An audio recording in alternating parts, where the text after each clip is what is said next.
ಓಂ ತತ್ಸತ್. ಎಲ್ಲರಿಗೆ ನಮಸ್ಕಾರ. ಕುವೆಂಪು ಕಾವ್ಯ ವಿಹಾರದ 3ನೇ ಕಂತಿನ 3ನೇ ದಿವಸಕ್ಕೆ ಬಂದಿದ್ದೀವಿ. ಕೃತಿಕೆ ಕವನ ಸಂಕಲನದ ಸಾನೆಟ್ಗಳನ್ನು ನೋಡ್ತಾ ಇದ್ದೀವಿ. ಈಗ ಊರ್ಮಿಳಾದೇವಿ ಅನ್ನುವ ಒಂದು ಸಾನೆಟ್ಟನ್ನು ನೋಡಬಹುದು. ಕುವೆಂಪು ಅವರಿಗೆ ಊರ್ಮಿಳೆಯ ಬಗೆಗೆ ಎಣೆಮೀರಿದ ಅಭಿಮಾನ, ಆದರ. ಇದಕ್ಕಂತೂ ಸ್ಪಷ್ಟವಾಗಿ ನಮಗೆ ಗೊತ್ತೇ ಇದೆ. ಬಂಗಾಳಿ ಸಾಹಿತ್ಯದ ಪ್ರಭಾವ, ವಿಶೇಷವಾಗಿ ರವೀಂದ್ರನಾಥ್ ಟ್ಯಾಗೂರರ ಒಂದು ಕಾವ್ಯದಲ್ಲಿ ಅನಾದರ, ಕಾವ್ಯರ ಅನೋದರ ಅಂತನ್ನುವ ಆ ಲೇಖನವನ್ನು ಇವರು ಓದಿದ್ರು. ಇವರ ಗುರುಗಳೇ ಅದನ್ನು ಅನುವಾದವೂ ಮಾಡಿದರು, ವೆಂಕಣ್ಣಯ್ಯನವರು, ಪ್ರಾಚೀನ ಸಾಹಿತ್ಯ ಅಂತ. ಜೊತೆಗೆ ರಾಮಾಯಣ ದರ್ಶನದಲ್ಲಿ ಕೂಡ ಊರ್ಮಿಳೆಯ ಬಗೆಗೆ ವಿಸ್ತೃತವಾಗಿ ಬರೆದಿದ್ದಾರೆ. ಆ ಊರ್ಮಿಳೆಯ ಹೆಸರಿನಲ್ಲಿಯೇ ಒಂದು ಸಂಚಿಕೆಯೂ ಇದೆ. ಕೊನೆಯಲ್ಲಿ ಕೂಡ ತಪಸ್ಸಿದ್ಧಿ ಎನ್ನುವ ಒಂದು ಸಂಚಿಕೆಯಲ್ಲಿ, ಅದು ಶ್ರೀ ಸಂಪುಟದಲ್ಲಿ ಬರುತ್ತದೆ, ಊರ್ಮಿಳೆ, ಭರತ ಇವರೆಲ್ಲರ ತಪಸ್ಸಿನ ಫಲ ಎಂಥದ್ದು ಅಂತ ತೋರಿಸುವಂಥದ್ದು ಬರುತ್ತದೆ. ಅಲ್ಲಲ್ಲಿ ಕಾವ್ಯದ ನಡುವೆ ಕೂಡ ಊರ್ಮಿಳೆಯ ಪಾತಿವ್ರತ್ಯ ಹೇಗೆ ಲಕ್ಷ್ಮಣನಿಗೆ ಬೆಂಗಾವಲಾಗಿತ್ತು ಅಂತೆಲ್ಲ ಬರುತ್ತದೆ. ಉದಾಹರಣೆಗೆ ಇಂದ್ರಜಿತ್ತನ್ನು ನಿಕುಂಭಿಲ ಕ್ಷೇತ್ರದಲ್ಲಿ ಯಾಗ ಮಾಡ್ತಾ ಇರ್ತಾನೆ, ಒಂದು ಆಭಿಚಾರಿಕವಾದ ಯಾಗ. ಆಗ ಅವನನ್ನು ಎದುರಿಸೋದಕ್ಕೆ, ಅವನ ಸಂಹಾರಕ್ಕೆ ಅಂತ ಇವನು ವಿಭೀಷಣನ ಮಾರ್ಗದರ್ಶನದಲ್ಲಿ ಲಕ್ಷ್ಮಣ ಹೋದಾಗ ಲಕ್ಷ್ಮಣನಿಗೆ ಪ್ರಾಣಾಪಾಯ ಒದಗುವ ಸ್ಥಿತಿಯಲ್ಲಿ ಊರ್ಮಿಳೆಯ ಶಕ್ತಿ ಬಂದು ಅವನನ್ನು ಕಾಪಾಡಿದ್ದು, ಅದೊಂದು ಅವನಿಗೆ ದರ್ಶನದಂತೆ ಪ್ರತಿಭಾಸವಾಗಿದ್ದು, ಈ ಎಲ್ಲ ವಿವರಗಳನ್ನು ನಾವು ನೋಡ್ತೀವಿ. ಮತ್ತು ಅಲ್ಲಲ್ಲಿ ಪಾರ್ವತೀದೇವಿ ಕೂಡ ಊರ್ಮಿಳೆಯ ಮಾಂಗಲ್ಯ ರಕ್ಷಣೆ ನನಗೆ ಮುಖ್ಯವಾಗಿದೆ ಅಂತ ಹೇಳುವುದು, ಹೀಗೆಲ್ಲ ಬರುತ್ತದೆ. ಅಂದರೆ ಕಾವ್ಯದ ಆದ್ಯಂತ ಅಲ್ಲಲ್ಲಿ ಊರ್ಮಿಳೆಯ ಪ್ರಸ್ತಾವವೂ ಬರುತ್ತದೆ. ಜೊತೆಗೆ ಲಕ್ಷ್ಮಣ ಊರ್ಮಿಳೆಯರ ದಾಂಪತ್ಯ ಹೇಗಿತ್ತು ಅನ್ನೋ ಒಂದು ಚಿತ್ರಣವನ್ನು ಕೂಡ ಆದಿಯಲ್ಲಿಯೇ ನಾವು ನೋಡ್ತೀವಿ. ಅದು ಮೊದಲಿಗೆ ಅಯೋಧ್ಯ ಸಂಪುಟ ಅಂತ ಯಾವುದಿದೆ ಆ ಭಾಗದಲ್ಲಿ ಕಾಣ್ತೀವಿ. ಇದಲ್ಲದೆ ಇವರಿಗಿಂತ ಮುನ್ನ ರಾಮಾಯಣವನ್ನು ಜನಪ್ರಿಯವಾದ ರೀತಿಯಲ್ಲಿ ಬರೆದಂಥ ಮತ್ತೊಬ್ಬ ಪ್ರಸಿದ್ಧ ಕವಿ ಉತ್ತರ ಭಾರತೀಯರಾದಂಥ ಮೈಥಿಲಿ ಶರಣಗುಪ್ತ. ಮೈಥಿಲಿ ಶರಣಗುಪ್ತ ಅವರ ಸಾಕೇತ ರಾಮಾಯಣಕ್ಕೆ, ಅಂದರೆ ರಾಮಾಯಣ ದರ್ಶನಕ್ಕೆ ಪೂರ್ವವರ್ತಿಯಾದಂಥ ಕಾವ್ಯ. ಅವರು ಊರ್ಮಿಳಾಯನ ಅಂತಲೇ ಹೇಳ್ಬೋದು, ಆ ರೀತಿಯಾಗಿ ಅದನ್ನು ಬರೆದಿದ್ದಾರೆ. ಇಡೀ ಊರ್ಮಿಳೆಯ ಬದುಕನ್ನೇ ಅಲ್ಲಿ ಕೇಂದ್ರೀಕರಿಸಿಕೊಂಡು, ಸಾಕೇತ ಅಂತಂದರೆ ಅಯೋಧ್ಯೆ, ರಾಮ ಸೀತೆ ಲಕ್ಷ್ಮಣರು ವನವಾಸಕ್ಕೆ ಹೋದಾಗ ಅಯೋಧ್ಯೆಯಲ್ಲಿ ಏನು ಗತಿಯಾಗಿತ್ತು, ಯಾವ ಸ್ಥಿತಿ ಇತ್ತು ಅನ್ನೋದನ್ನು ಹೆಚ್ಚು ಕೇಂದ್ರೀಕರಿಸುವಂತೆ ಊರ್ಮಿಳೆಯ ಬದುಕನ್ನೇ ಕಟ್ಟಿಕೊಟ್ಟಿದ್ದಾರೆ. ಹಿಂದಿಯಲ್ಲಿ ಆ ಕಾವ್ಯ ಪ್ರಸಿದ್ಧವಾಗಿದೆ. ಗಾಂಧಿ ಯುಗದ ಒಂದು ಹೆಗ್ಗುರುತುಗಳಲ್ಲಿ ಅದು ಒಂದು ಅಂತ ಆಗಿದೆ. ಹೀಗೆ ಅವೆಲ್ಲದರ ವಾತಾವರಣದಲ್ಲಿದ್ದಂಥ ಕುವೆಂಪು ಅವರು ಬರೆದಿದ್ದಾರೆ ಈ ಒಂದು ಸಾನೆಟ್ನ.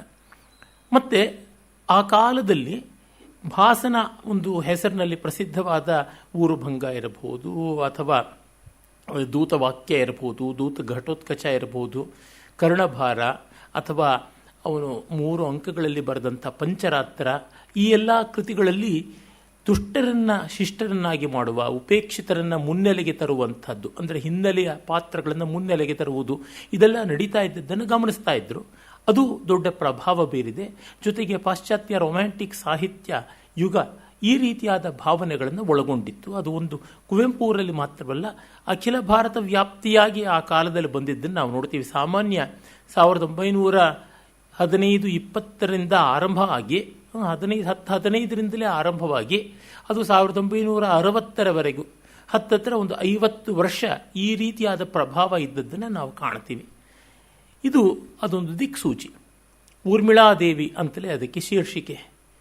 ರಾಮಾಯಣದ ಮಹಾರತ್ನ ವೇದಿಯ ಮೇಲೆ ಮೂಲೆಯಲ್ಲಿ ನಿಂತಿರುವುದೊಂದು ಅಮೃತ ಶಿಲ್ಪಕೃತಿ, ನಾಣ್ಚಿ ಕಾಣದೆ ಸಂತೆಗಂಡ್ಗಳಿಗೆ ಪೂರ್ಣಸತಿ ಊರ್ಮಿಳಾದೇವಿ ಲಕ್ಷ್ಮಣ ಚಿರ ತಪಶ್ಶೀಲೆ, ತ್ರೈಭುವನ ವಂದಿತ ಬೃಹನ್ಮೂರ್ತಿಗಳ ಛಾಯೆ ಮುಚ್ಚಿ ಮರೆಸಿದೆ ನಿನ್ನ ನೆಲೆ ಸಾಧ್ವಿ, ಅದರಿಂದ ಈ ಮಂದಿ ಹೂವು ಹಣ್ಗಳ ಪೂಜೆಯನ್ನು ಮುಂದೆ ಕಣ್ಸೆಳೆವ ಜಸಕೀಯುತ್ತಿದೆ ಕೀರ್ತಿಯ ಮಾಯೆ, ಪುನ್ನ ಪೊಳಪೋಲ್ ಸುಲಭವೇದ್ಯ ಮಹಿಮಾ ಜ್ಯೋತಿ ಸಂಯಮದ ಸಂಪತ್ತಿನೊಲ್ ಸಂಸ್ಕೃತಿಗೆ ಮಾತ್ರ ಗೋಚರಂ, ಹನುಮಂತ ರಾಮ ಲಕ್ಷ್ಮಣ ಸೀತೆ ಕೈಗೊಳ್ಳಲಿ ಜನಪೂಜೆಯಂ, ನಿನಗೆ ಸಂಪ್ರೀತಿ ನನ್ನದಿದೆಕೋ ಜನನಿ, ನನ್ನ ಜೀವನ ನೇತ್ರ ನಿನ್ನ ಬಾಳಂತಿರ್ಕೆ ಹೇ ಗೋಚರಾತೀತೆ ಅಂತ ಬರೀತಾರೆ.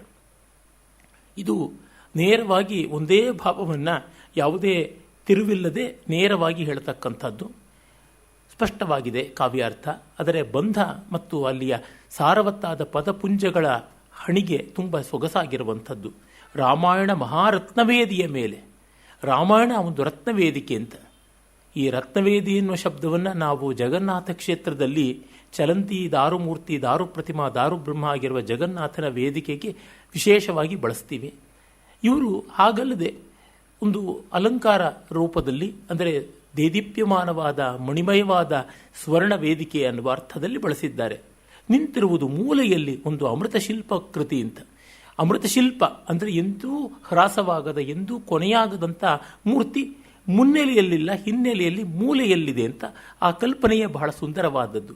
ರಾಮಾಯಣದಲ್ಲಿ ಅವಳಿಗೆ ಒಂದು ವ್ಯಕ್ತಿತ್ವ ಇದೆ, ಪಾತ್ರ ಇದೆ, ಆದರೆ ಅದು ಸ್ವಲ್ಪ ಹಿನ್ನೆಲೆಗೆ ಸರಿದಿದೆ ಅಂತ.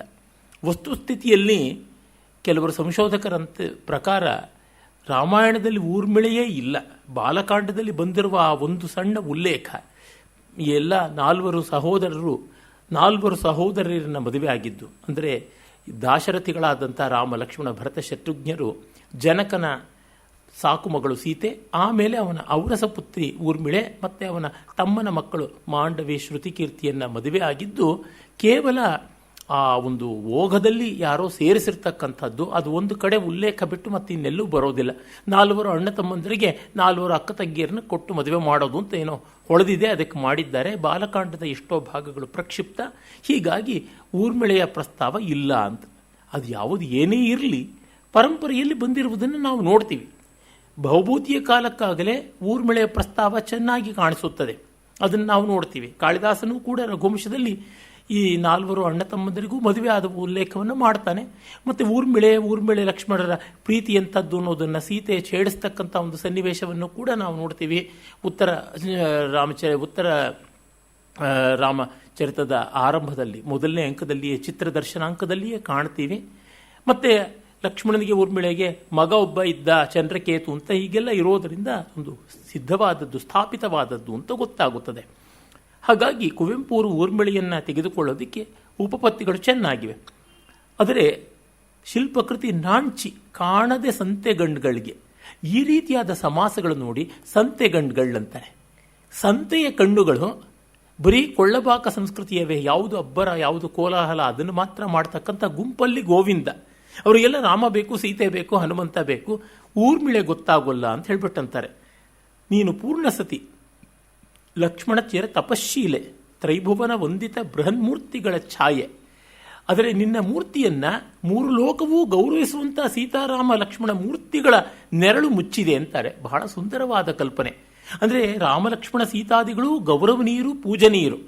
Not at the cost of Rama and Lakshmana. ಅವರನ್ನ ಪಕ್ಕಕ್ಕಿಟ್ಟು ಅವರನ್ನ ಹೀನಾಯ ಮಾಡಿ ಊರ್ಮಿಳೆಯನ್ನು ಕೊಂಡಾಡಬೇಕು ಅಂತ ಅಲ್ಲ. ಇದನ್ನು ನಾವು ಗಮನಿಸಬೇಕು. ಭಾಸನ ಹೆಸರಿನಲ್ಲಿರುವ ಪ್ರತಿಮಾ ನಾಟಕ ಮೊದಲಾದಂಥ ಕೃತಿಗಳಲ್ಲಿಯೇ ಆಗಲಿ, ಆಮೇಲೆ ಈ ನವೋದಯ ಕಾಲದಲ್ಲಿ, ಅಂದರೆ ಯಾವುದು ರಮ್ಯ ಯುಗ ಅಂತ ಪಾಶ್ಚಾತ್ಯರಿಂದ ಪ್ರೇರಿತವಾಗಿ ಬಂತು, ಅಲ್ಲೆಲ್ಲ ದುಷ್ಟ ಪಾತ್ರಗಳನ್ನು ಶಿಷ್ಟರನ್ನಾಗಿ ಮಾಡುವುದು, ಉಪೇಕ್ಷಿತ ಪಾತ್ರಗಳನ್ನು ಬಹಳ ವಿಶೇಷವಾಗಿ ಕೊಂಡಾಡುವುದು ಮಾಡುವಾಗ ಮಿಕ್ಕ ದೊಡ್ಡ ಪಾತ್ರಗಳನ್ನು ಕುಗ್ಗಿಸುವ ಕೆಲಸ ನಡೆದಿಲ್ಲ. ಅದು ಆಮೇಲೆ ಈ ಮೂರ್ತಿ ಭಂಜನ, ಐಕೋನೋಕ್ಲಾಸಮ್ ನಡೀತಾ ಬಂದದ್ದು ಗೊತ್ತಾಗುತ್ತದೆ. ಅದು ಈ ನವೋದಯ ಸಾಹಿತ್ಯಕ್ಕೆ ಹೊರತಾದದ್ದು ಅಂತಲೇ ಹೇಳಬೇಕು. ಆ ದೊಡ್ಡ ದೊಡ್ಡ ಮೂರ್ತಿಗಳ ನೆರಳು ನಿನ್ನನ್ನು ಮರೆ ಮಾಡಿ ಮುಚ್ಚಿದೆ ಸಾಧ್ವಿ. ಅದರಿಂದ ಈ ಮಂದಿ ಹೂವು ಹಣ್ಣುಗಳ ಪೂಜೆಯನ್ನು ಮುಂದೆ ಕಣ್ಸೆಳೆವ ಜಸಕಿಯುತ್ತಿದೆ. ಕಣ್ಣಿಗೆ ಆಕರ್ಷಕವಾದ ಕೀರ್ತಿಯೇ ಮೈವತ್ತಂಥ ಆ ಮಹಾಮೂರ್ತಿಗಳಿಗೆ, ರಾಮಾಯಣದ ಮುಖ್ಯ ಪಾತ್ರಗಳಿಗೆ ಪೂಜಾ ಸಮರ್ಪಣೆ ಮಾಡ್ತಾ ಇದೆ.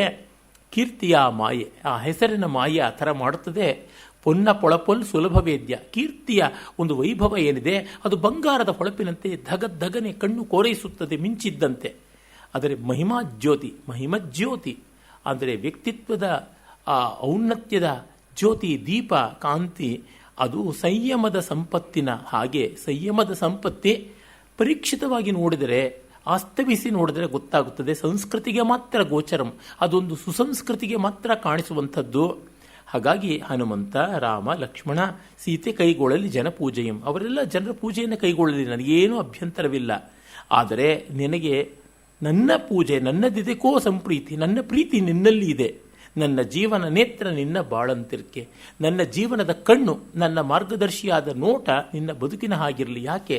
ಹೇ ಗೋಚರಾತೀತೆ, ನೀನು ಕಾಣಿಸದೇ ಇರತಕ್ಕಂಥವಳು, ನಿನ್ನ ಅದೃಶ್ಯವಾದ ವ್ಯಕ್ತಿತ್ವದ ಹಾಗೆ ನನ್ನ ಹೆದ್ದಾರಿ ಇರಲಿ ಅಂತ ಅನ್ನುವ ಭಾವವನ್ನು ವ್ಯಕ್ತಪಡಿಸ್ತಾರೆ. ತುಂಬ ತುಂಬ ಹೃದಯವಾದ ಉದಾತ್ತವಾದ ಭಾವ, ಅದರೊಳಗೆ ಯಾವ ಸಂದೇಹವೂ ಕೂಡ ಇಲ್ಲ. ಅಂದರೆ ಅವರ ದೃಷ್ಟಿ ಉಪೇಕ್ಷಿತ ಪಾತ್ರಗಳನ್ನು ಮುನ್ನೆಲೆಗೆ ತಂದು ಯಾವುದು ಚೆನ್ನಾಗಿ ಪರೀಕ್ಷಿತ ಪಾತ್ರಗಳಿವೆ ಅವುಗಳಿಗೆ ಚ್ಯುತಿ ಮಾಡಬಾರದು ಅನ್ನುವ ಆ ದರ್ಶನ ಶಿಷ್ಟವಾದದ್ದು, ಸುಸಂಪನ್ನವಾದದ್ದು ಮತ್ತು ಉದಾತ್ತ ಆದಂತೆಯೇ ಅಂಗೀಕಾರ್ಯವೂ ಆಗಿದೆ. ಆದರೆ ಒಂದು ನಾವು ಇಲ್ಲಿ ಗಮನದಲ್ಲಿ ಇಟ್ಟುಕೊಳ್ಳಬೇಕು, ಅದನ್ನು ಕುರಿತು ಹಿಂದೆಯೇ ನಮ್ಮ ರವೀಂದ್ರನಾಥ್ ಠಾಗೂರರ ಬರವಣಿಗೆ ಬಂದ ಕಾಲದಲ್ಲಿಯೇ ಎಷ್ಟೋ ಜನ ಹೇಳಿದರು. ರಾಮಾಯಣದಲ್ಲಿ ಊರ್ಮಿಳೆ ಉಪೇಕ್ಷಿತ ಅಂತ ಮತ್ತೊಂದು ಕಾವ್ಯ ಬಂತು ಅಂತ ಇಟ್ಕೊಳ್ಳಾಗಲೇ ಸಾಕೇತ ಬಂದಿತ್ತು.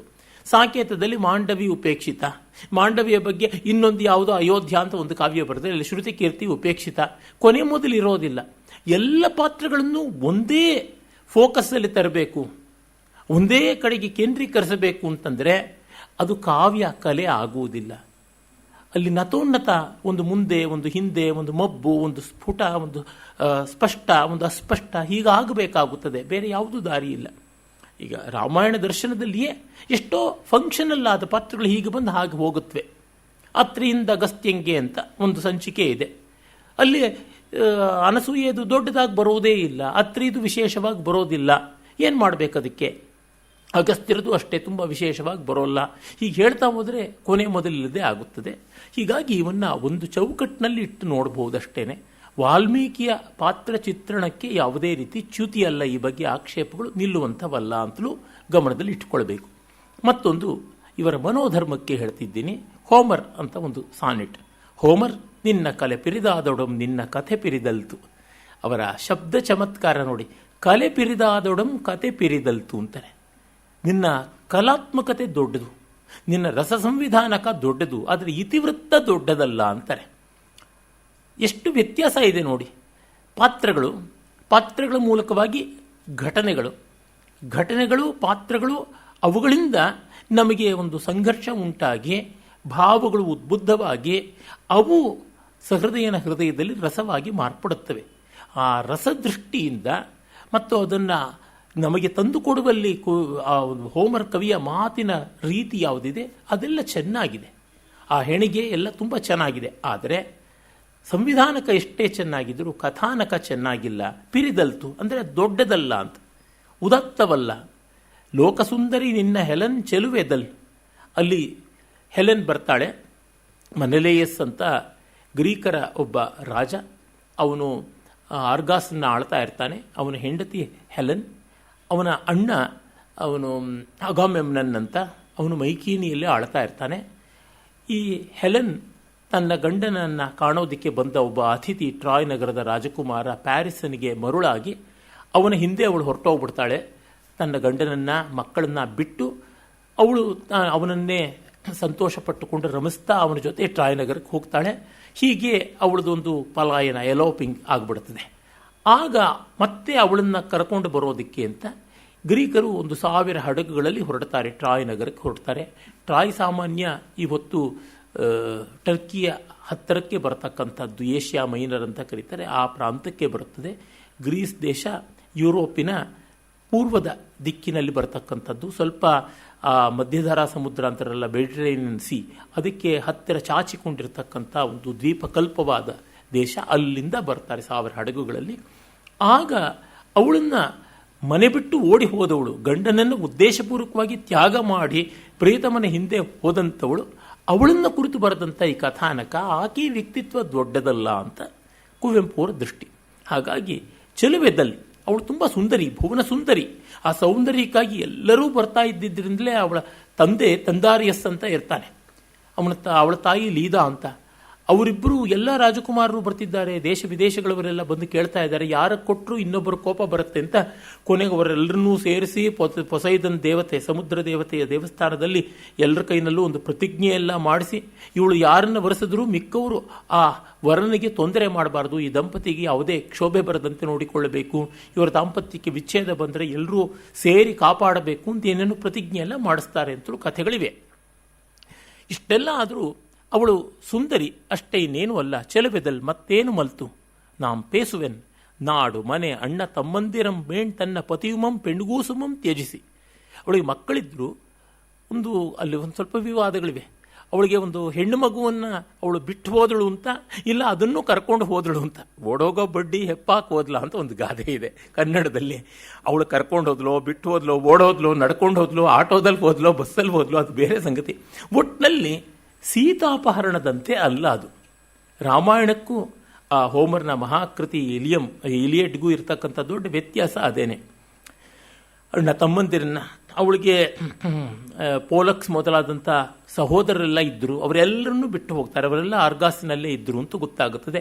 ತನು ರುಚಿಗೆ ಸೋತು, ಅಂದರೆ ದೇಹದ ಆಸೆಗೆ ಸೋತು ಹೊರಟೋಗ್ಬಿಟ್ಲು. ಪಾಂಡ್ಬಂ ಬೆರೆಸುತ್ತಾ ಓಡಿ ಹೋದ ಪೆಣ್ಣಿಗೆ. ಪಾಂಡ್ಬನ್ ಅಂತಂದರೆ ಹಳಗನ್ನಡದಲ್ಲಿ, ಹೊಸಗನ್ನಡದಲ್ಲಿ ಹೇಳುವ ಮಿಂಡ ಶಬ್ದದ ಹಳಗನ್ನಡದ ರೂಪ. ಪಾಂಡ್ಬೆ ಮಿಂಡಿ, ಪಾಂಡ್ಬ ಮಿಂಡನ್.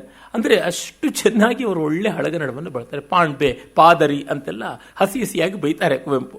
ಸೋತು ಪಾಂಡ್ಬಂ ಬೆರೆಸುತ್ತಾ ಓಡಿ ಹೋದ ಪೆಣ್ಣಿಗೆ ನಾನು ಪೇಸುವೆನು, ನನಗೆ ಜುಗುಪ್ಸೆ ಇದೆ, ನನಗೆ ಹೇಸಿಗೆ ಆಗುತ್ತದೆ. ಎಲಿಯಡ್ಡಿನ ಮಹಾಕಲೆಯ ನೆತ್ತರ್ಗಣ್ಗೆ ಬೆಲೆವೆಣ್ಣೆ ಗುರಿಯಾಯಿತೆ. ಇಲಿಯಡ್ ರಕ್ತಸಿಕ್ತವಾದ ಕಥೆ, ಆದರೆ ಆದ್ಯಂತ 50 ದಿವಸಕ್ಕೂ ಹೆಚ್ಚು ಕಾಲ ನಡೆದದ್ದು ಇಲಿಯಡ್, ಟ್ರಾಯ್ನ ಮಹಾಯುದ್ಧ ಇಲಿಯಡ್ ಕಾವ್ಯದಲ್ಲಿ ಬರತಕ್ಕಂಥದ್ದು. ನಮ್ಮ ಕುರುಕ್ಷೇತ್ರ ಯುದ್ಧ ನೋಡಿದ್ರೆ ಕೇವಲ 18 ದಿವಸಗಳದು.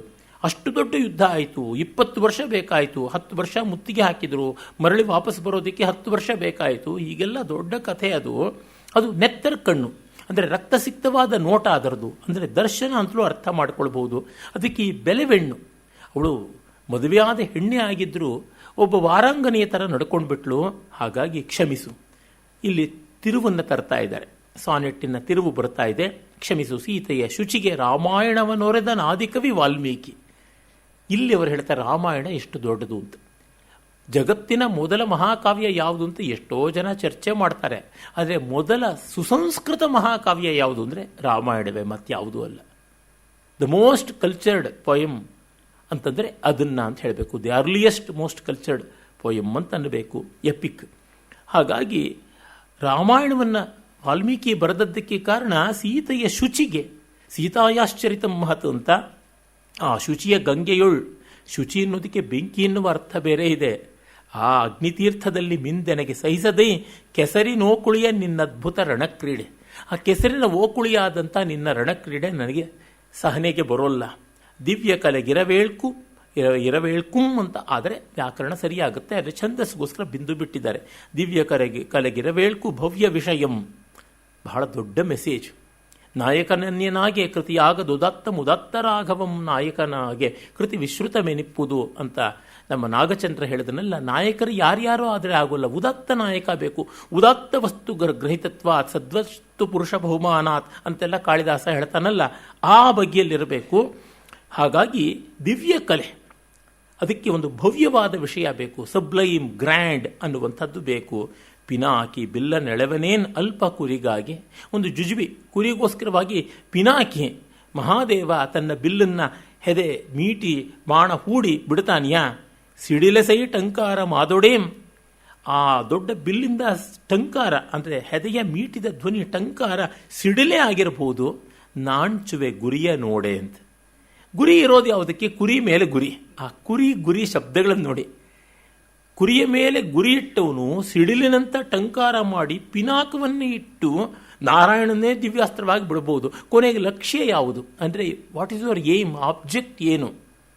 ಅಬ್ಜೆಕ್ಟಿವ್ ಎಂಥದ್ದು, ಆ ಲಕ್ಷ್ಯ ಏನು? ಅದು ದೊಡ್ಡದಾಗಿರಬೇಕಲ್ವಾ, ಉದಾತ್ತವಾಗಿರಬೇಕು ಅಂತ. ಅವನು ಮ್ಯಾಥ್ಯೂ ಆರ್ನಾಲ್ಡು ಶೇಕ್ಸ್ಪಿಯರ್ನನ್ನು ಆದರ್ಶವಾಗಿಟ್ಟುಕೊಂಡು ಅವನಂತೆ ಹೆಣಗಿ ಸೋತು ಹೋಗಿ ಪರವಾಗಿಲ್ಲ,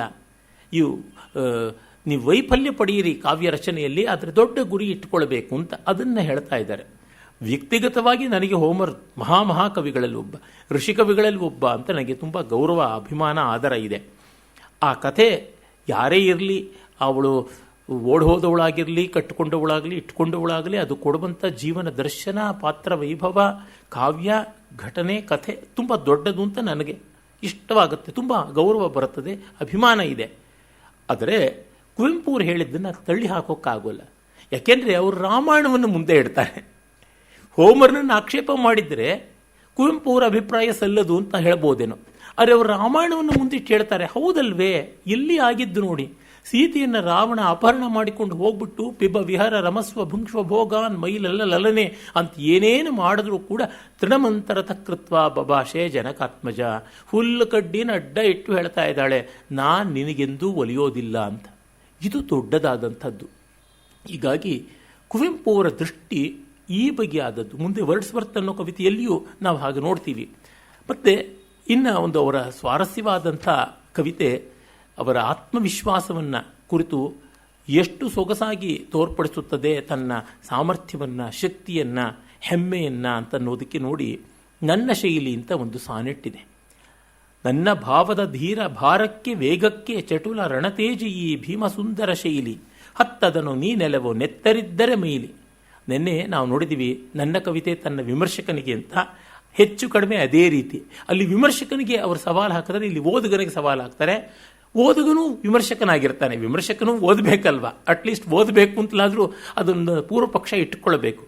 ಹಾಗಾಗಿ ಅವ್ರು ಹೇಳ್ತಾರೆ, ನನ್ನ ಭಾವದ ಧೀರ ಭಾರಕ್ಕೆ ವೇಗಕ್ಕೆ ಚಟುಲ ರಣತೇಜಿ ಈ ಭೀಮಸುಂದರ ಶೈಲಿ.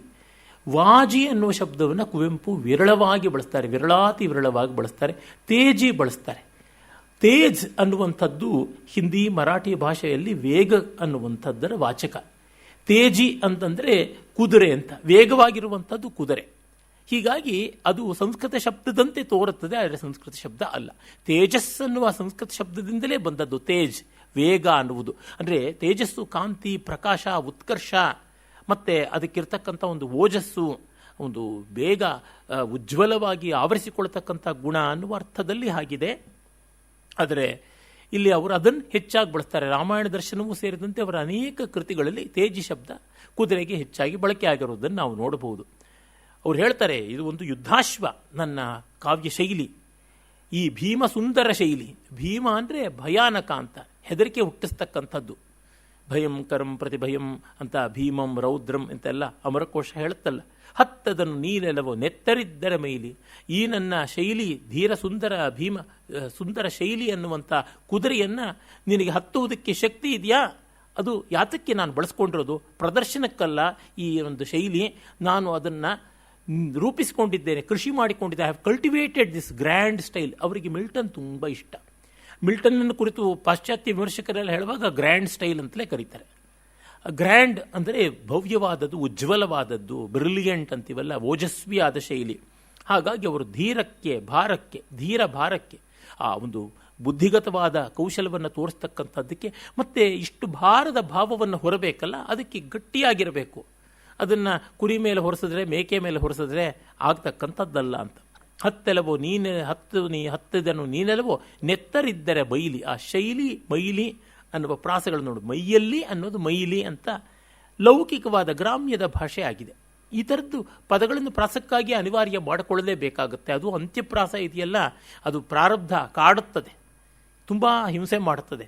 ಅದನ್ನು ಪಾಪ ಹಾಗೆ ಮಾಡಿಕೊಳ್ಬೇಕಾಗುತ್ತದೆ. ಅವರೇ ಒಂದು ಕಡೆಗೆ ಸಜ್ಜನ ಸಲ್ಲಾಪ ಅನ್ನೋದಕ್ಕೆ ಅಮೃತೋಪ ಅಂತ ಪ್ರಾಸ ಮಾಡ್ಕೊಂಡಿದ್ದಾರೆ. ಅಮೃತೋಪಮ ಅನ್ನೋದಕ್ಕೆ ಬರಲಿಲ್ಲ, ಅಮೃತೋಪ ಅಂತ ಮಕಾರ ಬಿಟ್ಬಿಟ್ಟಿದ್ದಾರೆ ಅಂತ್ಯಪ್ರಾಸಕ್ಕಾಗಿ. ಹೀಗಾಗ್ಬಿಡುತ್ತೆ, ಏನು ಮಾಡೋದು? ಆಮೇಲೆ ಅವರು ಹೇಳ್ತಾರೆ, ಬಡಕಲಾದವಗೆ ನಾಗಾಲೋಟದಿಂಪಕ್ಕೆ. ನಾಗಾಲ್ ಅಂದರೆ 4 ಕಾಲು ಅಂತ ಅರ್ಥ. ನಾಗಾಲೋಟ ಅಲ್ಲ, ನಾಗಾಲ್ ಓಟ, 4 ಕಾಲಿನ ಓಟ. 4 ಕಾಲುಗಳನ್ನು ಇಟ್ಟು ಗ್ಯಾಲಪಿಂಗ್ ಅಂತೀವಲ್ಲ, ಅದು ಪುಟಿದೆದ್ದು ಹೋಗ್ತಾ ಇದ್ದರೆ ಬಡಕಲಾದವಗೆ ಪಕ್ಕೆ ನಿರಿನಿಟಿಲು ಮುರಿದಪ್ಪುದು ಅಸ್ಥಿಚೂರ್ಣದ ತೈಲಿ. ಪಕ್ಕೆ ಅಂದರೆ ಪಕ್ಕೆಲುಬುಗಳು. ಈ ನಿರಿನಿಟಿಲ್ ಈ ಥರದ ಶಬ್ದಗಳನ್ನು ಕೂಡ ಕುವೆಂಪು ಹೆಚ್ಚಾಗಿ ಬಳಸಿದ್ದಾರೆ. ಈ ಅನುಕರಣ ಶಬ್ದಗಳಲ್ಲಿಯೂ ಅವರ ಕೊಡುಗೆ ಇದೆ. ಬರೀ ಸಾರ್ಥಕ ಶಬ್ದಗಳಲ್ಲೆಲ್ಲ ಅನುಕರಣ ಶಬ್ದಗಳು ಕೂಡ ಅವರು ಎಷ್ಟೋ ಕೊಟ್ಟಿದೆ. ಲಿರಿಲ್ ಈ ರೀತಿಯಾದ ಶಬ್ದಗಳೆಲ್ಲ ಅವರೇ ಮೊದಲು ಬಳಸಿರುವಂಥದ್ದು. ಮುರಿದಪ್ಪುದು ಅಸ್ಥಿಚೂರ್ಣದ ತೈಲಿ. ಮೈ ಏನಾಗುತ್ತೆ, ಚರ್ಮ ಅಂತೂ ಎಲ್ಲಕ್ಕೂ ಆವರಿಸಿಕೊಂಡಿದೆ, ಒಳಗಿರುವ ಮೂಳೆಗಳೆಲ್ಲ ಮುರಿದು ಪುಡಿಯಿಂದಾಗಿ ಅದು ಹೇಗೆ ಅಸ್ಥಿ ಚೂರ್ಣದ ತೈಲಿ. ಅಸ್ಥಿ ಮೂಳೆಗಳ ಚೂರ್ಣ, ಪುಡಿಯ ತೈಲಿ. ಈ ಶರೀರ ಅಷ್ಟು ಮೂಳೆಯ ಪುಡಿಯ ಚೀಲ ಆಗಿಬಿಡುತ್ತೆ ಅಂತಾರೆ. ಆ ಶೈಲಿಗೆ ಮತ್ತೆ ತೈಲಿ ಪ್ರಾಸವಾಗಿ ಬಂದಿದೆ. ಕೈಲಾಗದೆ ಹತ್ತಿ ಮೈನೊಂದರೇಂ ತಪ್ಪೆ. ನಿನ್ನ ಕೈಲಾಗದೆ ಈ ಕುದುರೆ ಮೇಲೆ ಹತ್ತು ಬಿಟ್ಟು ಬಂದರೆ ಅದು ಆ ಕುದುರೆಯ ತಪ್ಪ. ಮೈ ಕೊಬ್ಬೆಂದು ದೂಷಿಸವೇ ಬಿಡು ಬೆಪ್ಪೆ. ಈ ಕುದುರೆ ಕೊಬ್ಬು ಹೆಚ್ಚು ಅಂತ ನೀನು ಅಂತೀಯ, ನೀನು ಬೆಪ್ಪಲ್ವಾ? ನಿನಗಲ್ಲವಿ ತೇಜಿ ಈ ದೈತ್ಯ ಕವಿ ಶೈಲಿ. ಈ ದೈತ್ಯ ಶಬ್ದವನ್ನು ಕೂಡ ಅವರು ಪಾಸಿಟಿವ್ ಆಗಿ ಧನಾತ್ಮಕವಾಗಿ ಕುವೆಂಪು ಅವರೇ ಮೊದಲು ಬಳಸಿದ್ದು. ಟೈಟನಿಕ್ ಅಂತ ಇಂಗ್ಲೀಷ್ನಲ್ಲಿ ಬರ್ತಕ್ಕಂಥದ್ದು ಯಾವುದಿದೆ, ಗ್ರೀಕ್ ಶಬ್ದದ್ದು ಮೂಲದಿಂದ ಟೈಟನ್ ಅಂತ, ಅಲ್ಲಿಂದ ಇವರು ತಗೊಂಡಿದ್ದಾರೆ, ಇಂಗ್ಲೀಷರು ತಗೊಂಡಿದ್ದಾರೆ. ಅದನ್ನು ಒಂದು ಧನಾತ್ಮಕವಾದ ಅರ್ಥದಲ್ಲಿ, ಅಂದರೆ ತುಂಬ ಅಟಕಾಯಿಸುವಂಥ, ಆವರಿಸಿಕೊಳ್ತಕ್ಕಂಥ, ಎದೆ ಧಸಕ್ಕನ್ನುವಂಥ ರೀತಿಯಾದ ಒಂದು ಆಕಾರ, ವ್ಯಕ್ತಿತ್ವ, ಭಾವ ಅನ್ನುವ ಅರ್ಥದಲ್ಲಿ ಟೈಟಾನಿಕ್ ಅಂತೆಲ್ಲ ಹೇಳ್ತಾರೆ. ಹಾಗೆ ಅದನ್ನು ಅವರು ಬಳಸ್ತಾರೆ. ದೈತ್ಯಕ ವಿಷಯಿಲಿ, ಇದು ನನ್ನದು, ನಿನ್ನ ಭಾವದ ಮೈಯ ಪುಷ್ಟಿಗೊಳಿಸಿ ಮೊದಲು. ಆಮೇಲೆ ಅವರು ಹೇಳ್ತಾರೆ, ನಿನಗಲ್ಲಪ್ಪ, ನೀನು ಮೊದಲು ನೀನು ಶಕ್ತಿ ಪಡ್ಕೋ ಅಂತ. ನಮಗೆ ಸಾಮರ್ಥ್ಯವಿಲ್ಲದೆ ನಮ್ಮ ಅಳವಿಗೆ ಮೀರಿದ ಮತ್ಯಾವುದೋ ಒಂದು ಕಲೆಯನ್ನು, ಕೃತಿಯನ್ನು ಆಸ್ವಾದಿಸಬೇಕು, ಇನ್ಯಾವುದೋ ವಿದ್ಯೆಯನ್ನು ಕಲಿಬೇಕು ಅಂದರೆ ಆಗುತ್ತದೆಯಾ? ಅಲ್ಲ. ನಮ್ಮ ಅಳವು ಎಂಥದ್ದು ಅಂತ ನೋಡಬೇಕು. ಬಡವ ನೀನು ಮಡಗದಂಗಿರು ಅಂತ ಹೇಳ್ತಾರಲ್ಲ, ಅದಕ್ಕಾಗಿ ಕಾಣಬೇಕು. ಸಂಸ್ಕೃತದ ಆರಂಭಿಕ ಸ್ತರದಲ್ಲಿರ್ತಕ್ಕಂಥವನು ಯಾವುದೋ ಪ್ರೌಢವಾದ ಶಾಸ್ತ್ರವನ್ನೋ ಕಾವ್ಯವನ್ನೋ ಓದುವುದಕ್ಕೆ ಹೋದರೆ ಅದು ಸಾಮಾನ್ಯಕ್ಕೂ ಗೊತ್ತಾಗೋದಿಲ್ಲ, ಹೀಗಾಗ್ಬಿಡ್ತದೆ. ಎಷ್ಟೋ ವಿದ್ವಾಂಸರಿಗೆ ವ್ಯಾಖ್ಯಾನಗಳಿಲ್ಲದೆ ಇದ್ದರೆ ಎಷ್ಟೋ ಕೃತಿಗಳು ಗೊತ್ತಾಗೋದಿಲ್ಲ ಅನ್ನೋ ಸ್ಥಿತಿ ಇರುವಾಗ ಆರಂಭಿಕ ಸ್ತರದವರಿಗೆ ಹೇಗಾಗುತ್ತದೆ? ಆಗುವಂಥದ್ದಲ್ಲ. ಹಾಗಾಗಿ ನಿನ್ನ ಭಾವದ ಮೈಯ ಪುಷ್ಟಿಗೊಳಿಸಿ ಮೊದಲು. ನೋಡಿ, ಅವರು ಒಂದು ರೂಪಕವನ್ನು ಹೇಗೆ ಬಳಸ್ತಾರೆ ಅಂತ, ಶೈಲಿಯನ್ನು ಕುದುರೆಯಾಗಿ ಮಾಡಿದ್ದಾರೆ. ಅದು ಅಷ್ಟು ಉಜ್ವಲವಾದ ಶಕ್ತಿಯ ಶೈಲಿ ಅದು ಕುದುರೆ. ಹಾಗಾಗಿ ನೀನು ಹತ್ತೋದು ಅಂದರೆ ನಿನ್ನ ಭಾವ ಅದನ್ನು ಹತ್ತಬೇಕು. ಹಾಗಾಗಿ ನಿನ್ನ ಭಾವ ಶರೀರವನ್ನು ಪಟುವಾಗಿಸು, ಭಾವಕಾಯವನ್ನು ಬಲಗೊಳಿಸು ಅಂತ ಹೇಳ್ತಾರೆ. ತೋರ್ಪುದಾಗೆನ್ನ ಶೈಲಿಯ ಮಹಿಮೆ, ಆಗ ನನ್ನ ಶೈಲಿಯ ಮಹಿಮೆ ಗೊತ್ತಾಗುತ್ತೆ. ಸವಾರ ಚೆನ್ನಾಗಿದ್ದರೆ ಕುದುರೆ ಸವಾರಿ ಚೆನ್ನಾಗಿರುತ್ತೆ, ಅವನಿಗೆ ಸುಖ ಬರುತ್ತದೆ. ಭೂರ್ಭುವನ ಸ್ವರ್ಗಂಗಳಂ, ಇದು ಮತ್ತೆ ನೋಡಿ ಮಹಾವ್ಯಾಹೃತಿ, ಭೂರ್ಭುವಸ್ವಹ ಅಂತೀವಲ್ಲ, ಅದನ್ನು ಭೂರ್ಭುವ ಸ್ವರ್ಗಗಳನ್ನು, ಭೂಮಿ, ಅಂತರಿಕ್ಷ, ದ್ಯುಲೋಕ, ಟೆರೆಸ್ಟ್ರಿಯಲ್ ಮತ್ತು ಏರಿಯಲ್ ಅಂಡ್ ಸೆಲೆಸ್ಟಿಯಲ್, 3 ಸ್ತರದಲ್ಲೂ ಕೂಡ ಯಾತ್ರೆಗೈಯುವೆನ್ನಯ ಕವನ ಬಯಲು ಸೀಮೆಯ ದೃಶ್ಯ ಕಾರ್ಪಣ್ಯತೆಗೆ ಬದಲು ಮಲೆನಾಡಿ ನಡವಿ ಮೈಸಿರಿಯ ವಿನ್ಯಾಸಮಂ ನೊಂತಿದೆ ತೊರೆದು ನಪುಂಸಕರ ಸನ್ಯಾಸಮಂ ಅಂತಾರೆ. ನನ್ನ ಶೈಲಿ ವಿನ್ಯಾಸ ಯಾವ ಥರದ್ದು ಅಂತಂದರೆ, ಬಯಲು ಸೀಮೆಯ ಬಯಲು ಬೋಳಾಗಿರ್ತಕ್ಕಂಥ ಸಪಾಟು ನೆಲ ಅಲ್ಲ, ಮಲೆನಾಡಿನಂತೆ ತುಂಬ ದಂತುರವಾದದ್ದು, ನತೋನ್ನತವಾದದ್ದು, ಅಂಡ್ಯುಲೇಷನ್ಸು, ಬೆಟ್ಟ ಗುಡ್ಡ ಕಣಿವೆ ಎಲ್ಲ ಇರತಕ್ಕಂಥದ್ದು. ಹಾಗಾಗಿ ನೀನು ನಪುಂಸಕರ ಸನ್ಯಾಸ ತಗೊಂಡಂತೆ ನೀನು ಈ ಕಾವ್ಯ ಬೇಡ, ನನಗಿದು ಒಳ್ಳೇದಲ್ಲ ಅಂತಂದರೆ ನಿನಗೆ ಶಕ್ತಿ ಇಲ್ಲ ಅಷ್ಟೇನೆ ಅಂತ ಹೇಳ್ಬಿಟ್ಟು ಅಂತಾರೆ. ಇದು ಅವರ ಕೆಚ್ಚನ್ನು ತೋರಿಸುತ್ತದೆ, ಅಕ್ಷರ ಸತ್ಯ. ಇದನ್ನು ನಾವು ನೋಡಬಹುದು. ಕುವೆಂಪು ಅವರ ಕಾವ್ಯ ಶೈಲಿಗೆ ಒಗ್ಗಿಕೊಳ್ಳೋದಕ್ಕೆ ಸ್ವಲ್ಪ ಕಾಲ ಬೇಕು, ಆಮೇಲೆ ಅದರ ಆಕರ್ಷಣೆಯಿಂದ ಹೊರಬರೋಕ್ಕೆ ಆಗೋದಿಲ್ಲ ಅನ್ನುವಷ್ಟು ವಿಶೇಷ. ಮತ್ತು ನೋಡಿ, ಇನ್ನೊಂದು, ಅದು ಮತ್ತೆ ಕಾವ್ಯಕ್ಕೆ ಸಂಬಂಧಪಟ್ಟಂತೆ ಒಂದು ಸಾನೆಟ್ ಬರೀತಾರೆ, ರಸಸಿದ್ಧಿ ಅಂತ. ಇದು ಅಷ್ಟೇ ಚೆನ್ನಾಗಿದೆ. ಅಲ್ಲಿ ಹಿಂದೆ ನಾವು ನೋಡಿದ್ವಲ್ಲ, ಅವರ ನಮ್ಮ ಕವಿತೆ ಯಾವ ರೀತಿಯಾದದ್ದು, ನೀನೇರಬಲ್ಲಯ್ಯ ನಾನೇರು ಎತ್ತರಕ್ಕೆ ಅಂತೆಲ್ಲ ಇತ್ತಲ್ಲ, ಆ ರೀತಿಯಾದ ಭಾವವನ್ನೇ ತರ್ತಾ ಇದ್ದಾರೆ. ಅಂದರೆ ನಿನಗೆ ಯಾವ ಅರ್ಹತೆ ಇರಬೇಕು ಅದನ್ನು ಹೇಳ್ತಾ ಇದ್ದಾರೆ. ಈ ನನ್ನ ಶೈಲಿ, ನನ್ನ ಕವಿತೆ, ತನ್ನ ವಿಮರ್ಶಕನಿಗೆ ರಸಸಿದ್ಧಿ 3 ಒಂದು ಘಟಕವಾಗಿ ಬರುತ್ತದೆ. ಗಗನವನ್ನು ನೋಡು ಮೈ ನೀಲಿಗಟ್ಟುವವರೆಗೆ, ಕಡಲ ನೀಕ್ಷಿಸು ವಾರಿ ರಾಶಿ ಧಮನಿಗಳಲ್ಲಿ ಧುಮ್ಮುಕ್ಕಿ ಮೊರೆವನ್ನೆಗಂ ಕಟ್ಟಿರುಳಿನಲ್ಲಿ ನೀನೆ ಕತ್ತಲೆಯಾಗಿ ನಿನ್ನೊಳಗೆ ಮಿರುಮಿರಿಗೆ ಕೋಟಿ ಸಂಖ್ಯೆಯ ತಾರೆಯನ್ನೆಗಂ ಧ್ಯಾನಗೈ ಕೇಳು ಸುಗ್ಗಿಯ ಹಕ್ಕಿ ಕರೆಯ ಸಗ್ಗವ ಕೂಗಿ ಮೈಯನೆತ್ತರುಮೆಲ್ಲ ಮಿಂಚರದ ಇಂಚರದ ಹೊನಲಾಗಿ ಸರ್ವ ಸೃಷ್ಟಿಯ ನೊಂದೆ ಮುಕ್ಕುಳಲಿ ಪಾನಗೈ ವಿಶ್ವವಿದು ನಿನ್ನಾತ್ಮದ ಕಾಲದೇಶದಲ್ಲಿ ನಿನ್ನ ಮೈಯ ಆಗಲಿ ವಸುಂಧರೆ ಹೃದಯವಾಗಿ ವಿಸ್ತೃತ ಸಮುದ್ರಗಳ ಶ್ವಾಸಕೋಶಗಳಾಗಿ ತೇಲಲಿ ಜಗತ್ತು ರಸಸಿದ್ಧಿಯ ಆಕಾಶದಲ್ಲಿ 1 2 ಹುಸಿಯನ್ನೆಲ್ಲವ ಬಿಟ್ಟು ಉಳಿಯಲೆಂದೆಂದಿಗೂ ಮೂಕವಾಗಿ ಹಗುಟ್ಟು ಅಂತ. ಇದು ರಾಮಾಯಣ ದರ್ಶನವನ್ನು ಆರಂಭ ಮಾಡಿದ ಕಾಲದಲ್ಲಿ ಬರೆದಂಥದ್ದು. ಇವೆಲ್ಲ ಅದೇ 1936ನೇ ಇಸ್ವಿಯಲ್ಲಿ. ಗಗನವನ್ನು ನೋಡು ಮೈ ನೀಲಿಗಟ್ಟುವವರೆಗೆ, ಮೈ ನೀಲಿಗಟ್ಟಬೇಕು. ಅದೇ ನೆತ್ತರ್ ಪಸುರ್ಗಟ್ಟುವನ್ನೆಗಂ ಅಂತ ಹೇಳಿದ್ರಲ್ಲ, ಹಾಗೆ ರಕ್ತ ಹಸರಾಗಬೇಕು. ಹಸರನ್ನು ನೋಡುವಾಗ ಈಗ ಆಕಾಶ ನೋಡಬೇಕು, ಮೈ ನೀಲಿ ಆಗುವ ಹಾಗೆ ಕಡಲನ್ನು ನೋಡಬೇಕು. ವಾರಿ ರಾಶಿ ಧಮನಿಗಳಲ್ಲಿ ಧುಮ್ಮಿಕ್ಕಿ ಮೊರೆವನ್ನೆಗಂ, ನಮ್ಮ ರಕ್ತನಾಳಗಳಲ್ಲಿ ಸಮುದ್ರವೇ ಧುಮ್ಮಿಕ್ಕಿ ಆ ಒಂದು ಭೋರ್ಗರೆತ ಅಲೆಗಳ ಮೊರೆತವನ್ನು ಮಾಡುವಂತೆ ಆಗಬೇಕು. ಹಾಗೆ ಕತ್ತಲನ್ನು ಕಟ್ಟಿರುಳಿನಲ್ಲಿ, ನಟ್ಟಿರುಳು ತರಹ ಕಟ್ಟಿರುಳು ಅಂದರೆ ಕಟ್ಟುನಿಟ್ಟಾಗಿ, ಕಟ್ಟಲೆಯಾಗಿ ಎನ್ನುವಾಗ ಟೈಟ್ ಅಂತನ್ನುವ ಅರ್ಥ ಬರ್ತಲ್ಲ, ಬಿಗಿಯಾಗಿ ದಟ್ಟವಾದ ಕತ್ತಲು ಅನ್ನುವಂಥ ಅರ್ಥದಲ್ಲಿ ಕಟ್ಟಿರುಳು ಅಂತ ಬಳಸ್ತಾರೆ. ನೋಡಿ, ಅವರ ಶಬ್ದಶಕ್ತಿ ಎಷ್ಟು ಚೆನ್ನಾಗಿದೆ, ಎಷ್ಟು ಬಗೆಯಾದದ್ದು ಅಂತ ಗೊತ್ತಾಗುತ್ತದೆ.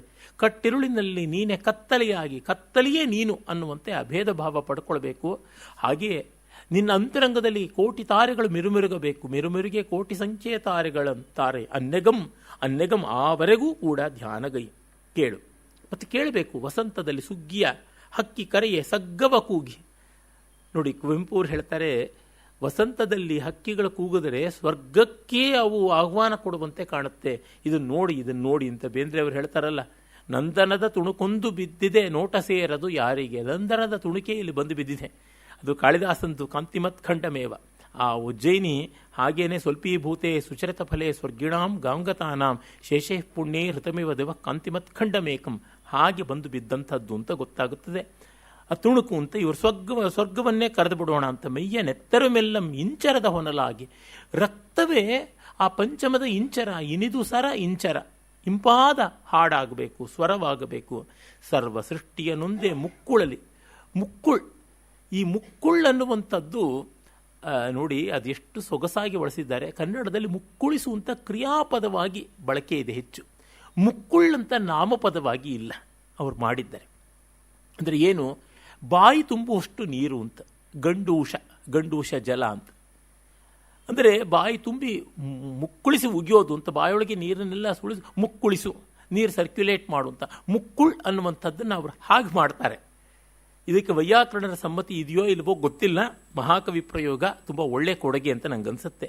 ಮುಕ್ಕುಳಲಿ ಪಾನಗೈ ಅಂದರೆ ಒಂದು ಬಾಯಿ ತುಂಬು ಅಷ್ಟರೊಳಗೆ ಇಡೀ ಜಗತ್ತಿನ ಸ್ವಾರಸ್ಯವನ್ನೆಲ್ಲ ನೀನು ಹೀರ್ಕೊಳ್ಬೇಕು ಅಂತ. ಒಂದು ಗುಟುಕು ಅಂತಾರಲ್ಲ, ಒಂದು ಗುಟುಕು ಅಂದರೆ ಒಂದು ಸಿಪ್, ಅದಕ್ಕಿಂತ ಸ್ವಲ್ಪ ಜಾಸ್ತಿ ಬಾಯಿ ತುಂಬುವಷ್ಟು. ಈ ರೀತಿಯಾದಂಥದ್ದು. ವಿಶ್ವವಿದು ನಿನ್ನ ಆತ್ಮದ ಕಾಲದೇಶದಲ್ಲಿ ನಿನ್ನ ಮೈಯ ಆಗಲಿ.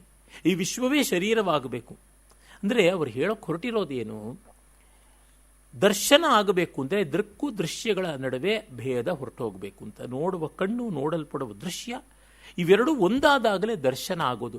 ದರ್ಶನ ಇವೆರಡರ ನಡುವೆ ಅಲ್ಲ ಇರೋದು, ಇವೆರಡರ ನಡುವ ಅಂತರ ಇಲ್ಲವಾದಾಗ ಬರುವಂಥದ್ದು ಅಂತ.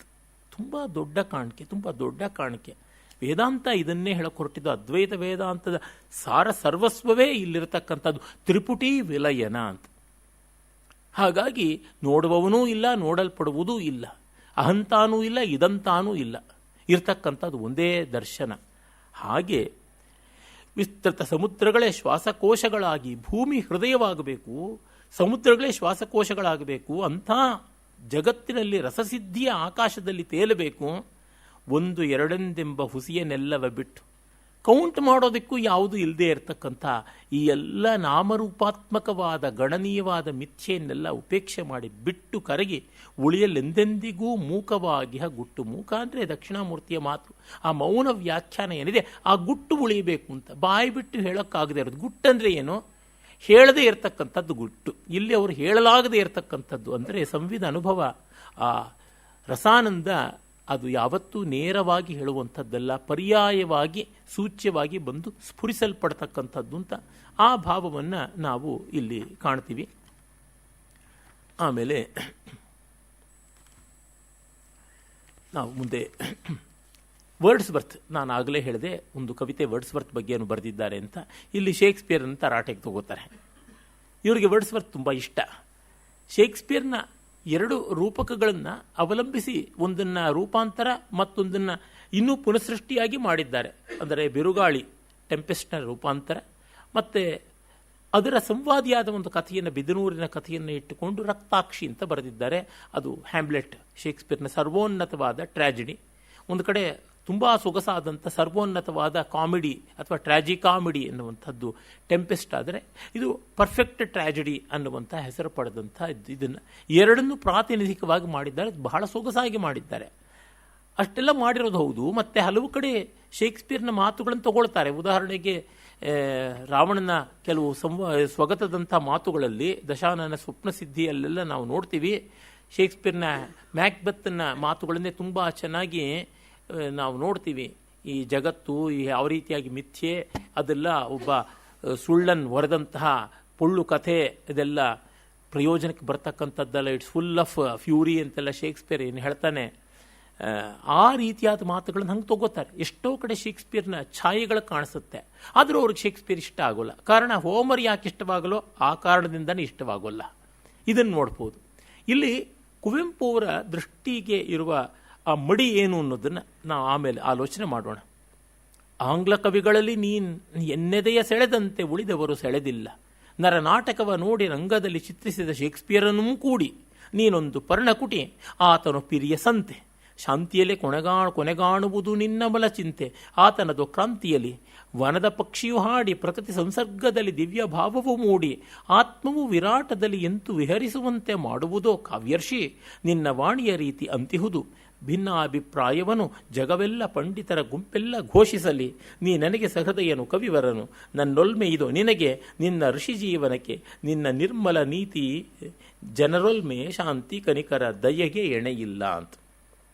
ಇದು ನೇರವಾಗಿದೆ. ಸಾನೆಟ್ಟಿನ ತಿರುವು ಇತ್ಯಾದಿಗಳು ಯಾವುದೂ ಇಲ್ಲ. ಆದರೆ ಇದು ಪೆಟ್ರಾಕಿಯನ್ ಮಾಡೆಲ್ನಲ್ಲಿ ಇರತಕ್ಕಂಥದ್ದು ಅಂತ ಗೊತ್ತಾಗುತ್ತದೆ. ಸ್ಪಷ್ಟವಾಗಿ ಹೇಳ್ತಾ ಇದ್ದಾರೆ, ನನಗೆ ಇಂಗ್ಲೀಷ್ನ ಕವಿಗಳು ಎಷ್ಟೋ ಜನ ಇದ್ದರೂ ನನಗೆ ನಿನ್ನಷ್ಟು ಇಷ್ಟ ಮತ್ತಾರೂ ಇಲ್ಲ. ಈ ನರನಾಟಕವನ್ನು ಅಷ್ಟು ಅದ್ಭುತವಾಗಿ ಚಿತ್ರಿಸಿದ ಶೇಕ್ಸ್ಪಿಯರೂ ಕೂಡ ನನಗಷ್ಟು ಇಷ್ಟವಲ್ಲ. ಕಾರಣ ನೀನೊಂದು ಪರ್ಣಕುಟಿ, ಆತನು ಪಿರಿಯ ಸಂತೆ. ಶೇಕ್ಸ್ಪಿಯರ್ ದೊಡ್ಡ ಸಂತೆ. ಆ ಸಂತೆಗಣ್ಣಿಗೆ ಅಂತ ಊರ್ಮಿಳೆ ಬಗ್ಗೆ ಹೇಳಿದ್ರಲ್ಲ, ಅದೇ ರೀತಿಯಾದದ್ದು. ಅಂದರೆ ಕುವೆಂಪು ಅವರಿಗೆ ಈ ಕುಟೀಚಕ ಪ್ರವೃತ್ತಿ ಇದೆಯಲ್ಲ, ಗುಂಪಿನಿಂದ ದೂರ ಇರೋದು ಮೊದಲಿಂದಲೂ ನೋಡ್ತೀವಿ. ಅವರು ಯಾರ ಜೊತೆಯೂ ತುಂಬ ಸೇರ್ತಾ ಇರಲಿಲ್ಲ. ಹೆಚ್ಚಿನ ಅತಿಥಿಗಳನ್ನು, ಹೆಚ್ಚಿನ ಅಭಿಮಾನಿಗಳನ್ನು ಯಾರನ್ನೂ ಅವರು ಸೇರಿಸ್ತಾ ಇರಲಿಲ್ಲ, ಬರಮಾಡಿಕೊಳ್ತಾ ಇರಲಿಲ್ಲ. ಅವ್ರದ್ದಾದ ಲೋಕ, ಅವ್ರದ್ದಾದ ವಾಕಿಂಗು, ಅವ್ರದ್ದಾದ ಅಧ್ಯಯನ, ಅವ್ರದ್ದಾದ ರಾಮಕೃಷ್ಣ ವಿವೇಕಾನಂದಾದಿಗಳ ಪೂಜೆ, ಅವ್ರದ್ದಾದ ರೀತಿಯಲ್ಲಿ ಅವ್ರು ಬಾಳತಕ್ಕಂಥದ್ದು. ಪುಸ್ತಕವನ್ನು ಅಚ್ಚಿನ ಮನೆ ಕೊಡೋದು, ಪ್ರೂಫ್ ತಿದ್ದೋದು, ಪರಿಷ್ಕಾರ ಮಾಡೋದು, ಅದರ ವಿಕ್ರಯ ಇತ್ಯಾದಿ ನೋಡೋದು, ಇಂಥದ್ದು ಎಲ್ಲ ವ್ಯವಹಾರ ನಡೀತಾ ಇತ್ತು. ಆ ಕುಪ್ಪಳ್ಳಿಗೆ ಆಗ ಈಗ ಯಾವಾಗಲಾದ್ರೂ ಹೋಗಿ ಬರೋದು, ಅಲ್ಲಿಯ ಕೆಲವರು ಸ್ನೇಹಿತರನ್ನ ಬಾಂಧವರನ್ನು ನೋಡ್ಕೊಳ್ಳೋದು. ಅವರೇ ಹೇಳ್ತಾರೆ, ನನ್ನ ಚಿದ್ವಲಯಕ್ಕೆ ಸೇರಿದವರು ಕೆಲವರು ಅಂತ. ಚಿದ್ವಲಯ ಪ್ರಶ್ನಾರ್ಥಕವಾದದ್ದು. ಒಟ್ಟಿನಲ್ಲಿ ಆತ್ಮೀಯ ಆಂತರಂಗಿಕ ವಲಯದ ಸ್ವಲ್ಪ ಜನ ಅಷ್ಟೇ. ಅವರು ಎಲ್ಲಿಯೂ ದೊಡ್ಡದಾಗಿ ಭಾಷಣ, ಪ್ರವಾಸ ಇತ್ಯಾದಿಗಳಿಗೆಲ್ಲ ಹೋದವರು ಅಲ್ಲ. ಅದನ್ನು ಬೆರಳಿಗೆ ಕೊರಳ್ ರೂಪಕವನ್ನು ಶ್ರೀಯವರಿಗೆ ಅರ್ಪಣೆ ಮಾಡುವಾಗ ಅಲ್ಲಿ ಅರ್ಪಣೆಯ ಒಂದು ಕವಿತೆಯಲ್ಲಿ ಹೇಳ್ತಾರೆ, ನಾನು ನಿಮ್ಮ ಥರ ಎಲ್ಲ ಕಡೆಗೂ ಹೋಗಿ ಕನ್ನಡ ಕಟ್ಟೋದಕ್ಕೆ ಓಡಾಡಲಿಲ್ಲ, ಅದು ನನ್ನ ಕೆಲಸವಲ್ಲ, ನನ್ನದು ಬೇರೆ ದಾರಿ ಇದೆ, ಆ ದಾರಿಯಲ್ಲಿ ಮಾಡಿದ್ದೀನಿ ಅಂತಾರೆ. ನಿಜ. ಆದರೆ ಒಂದೇನೆಂದರೆ ಇದು ಒಂದು ಬಗೆಯ ಎಕ್ಸ್ಕ್ಲೂಸಿವಿಟಿ. ಕುವೆಂಪು ಅವರಲ್ಲಿ ಡೈಕಾಟಮಿ ಇದೆ, ಇಲ್ಲ ಅಂತ ಇಲ್ಲ. ಆ ಡೈಕಾಟಮಿ ಅವರ ವ್ಯಕ್ತಿ ಲಕ್ಷಣಗಳಲ್ಲೂ ಒಂದು. ಎಲ್ಲ ವ್ಯಕ್ತಿಗಳಲ್ಲೂ ಇರುತ್ತದೆ, ಕೆಲವರಲ್ಲಿ ಕಾಣುತ್ತದೆ. ಪ್ರಸಿದ್ಧರಲ್ಲಿ, ರಸಸಿದ್ಧರಲ್ಲಿ ಕಾಣುತ್ತದೆ, ಇನ್ನು ಕೆಲವರಲ್ಲಿ ಕಾಣೋದಿಲ್ಲ ಅಷ್ಟೇ.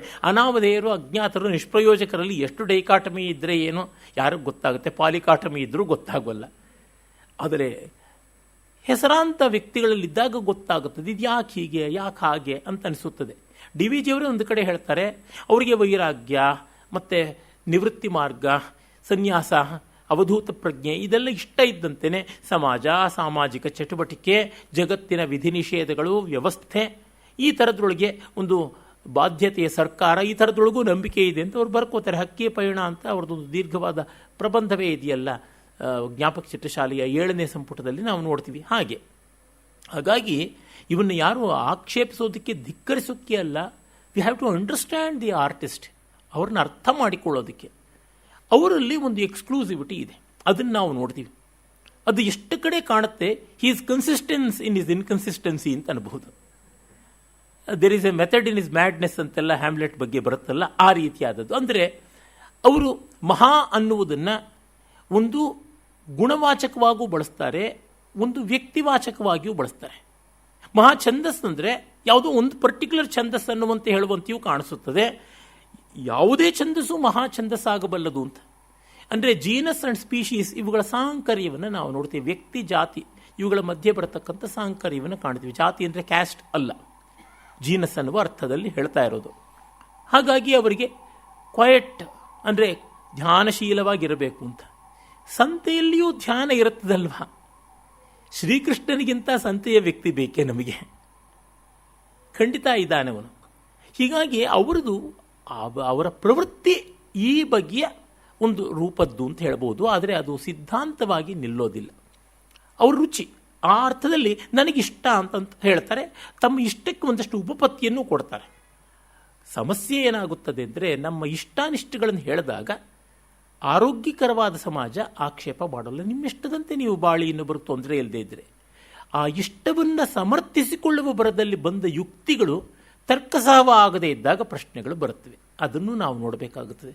ಪ್ರತಿಯೊಬ್ಬರೂ ಅವರವ್ರ ಇಷ್ಟವನ್ನು ಇಷ್ಟವಾಗಿಟ್ಟುಕೊಳ್ಳದೆ ಅದನ್ನೊಂದು ಸಿದ್ಧಾಂತವಾಗಿ ಹೊರಡ್ತಾರೆ. ನಾನಾದರೂ ಅಷ್ಟೇ, ಇನ್ನೆಷ್ಟೋ ಜನವೂ ಅಷ್ಟೇ. ಹಾಗೆ ಮಾಡುವಾಗ ಯುಕ್ತಿಗಳು ಬಂದಷ್ಟು ಆಬ್ಜೆಕ್ಟಿವಿಟಿಯನ್ನು ತರಬೇಕು ಅಂದರೆ ತಮ್ಮ ಇಷ್ಟದಲ್ಲಿ ಒಂದು ಶ್ರೇಷ್ಠವೂ ಇದೆ ಅಂತ ಬರುತ್ತದೆ ಭಾವ. ಹಾಗೆ ಬರ್ತಾ ಇದ್ದಂತೆ ಯುಕ್ತಿಗಳು ಸಾರ್ವಜನೀನವಾಗಿ ಸಾರ್ವತ್ರಿಕವಾಗಿ ಸಲ್ಲಬಲ್ಲದ್ದಾಗದೇ ಇದ್ದರೆ ಆಗ ಅವರ ಇಷ್ಟವನ್ನು ಇಷ್ಟವಾಗಿಗೊಳಿಸಿಕೊಳ್ಳದೆ ಶ್ರೇಷ್ಠ ಮಾಡೋಕ್ಕೆ ಹೋದ ಪೂರ್ವಗ್ರಹ ಅನ್ನುವ ಒಂದು ಅಭಿನಿವೇಶ ಅನ್ನುವ ಆಕ್ಷೇಪ ಬರುತ್ತದೆ. ಅದನ್ನು ತಳ್ಳಿ ಹಾಕೋದು ಕಷ್ಟವಾಗುತ್ತದೆ ಅಥವಾ ಅಸಾಧ್ಯವೇ ಆಗುತ್ತದೆ. ಇದನ್ನು ನಾವು ಕಾಣಬೇಕು. ಇಲ್ಲಿ ವರ್ಡ್ಸ್ವರ್ತ್ ಎಷ್ಟೆಷ್ಟು ದೊಡ್ಡ ಕವಿ ಅಂತ ಏನೇನು ಹಾರಾಡಿದ್ರು ಶೇಕ್ಸ್ಪಿಯರ್ ಮುಂದೆ ಇಲ್ಲ ಅಂತ ಜಗತ್ ಸಾಹಿತ್ಯದ ಇತಿಹಾಸ ಬರೆದಿದೆ. ಪಾಪ ಅವರು ಹೇಳಿದ್ದಾರೆ, ಪಂಡಿತರ ಗುಂಪೆಲ್ಲ ಘೋಷಿಸಲಿ, ಜಗವೆಲ್ಲ ಘೋಷಿಸಲಿ ಭಿನ್ನಾಭಿಪ್ರಾಯವನ್ನು ತಂದಿದ್ದಾರೆ. ಹೌದು, ಅದು ಮಾಡಿದ್ದಾರೆ. ಇವರು ಅದಕ್ಕೆ ಕಾರಣ ಕೊಟ್ಟಿದ್ದಾರೆ.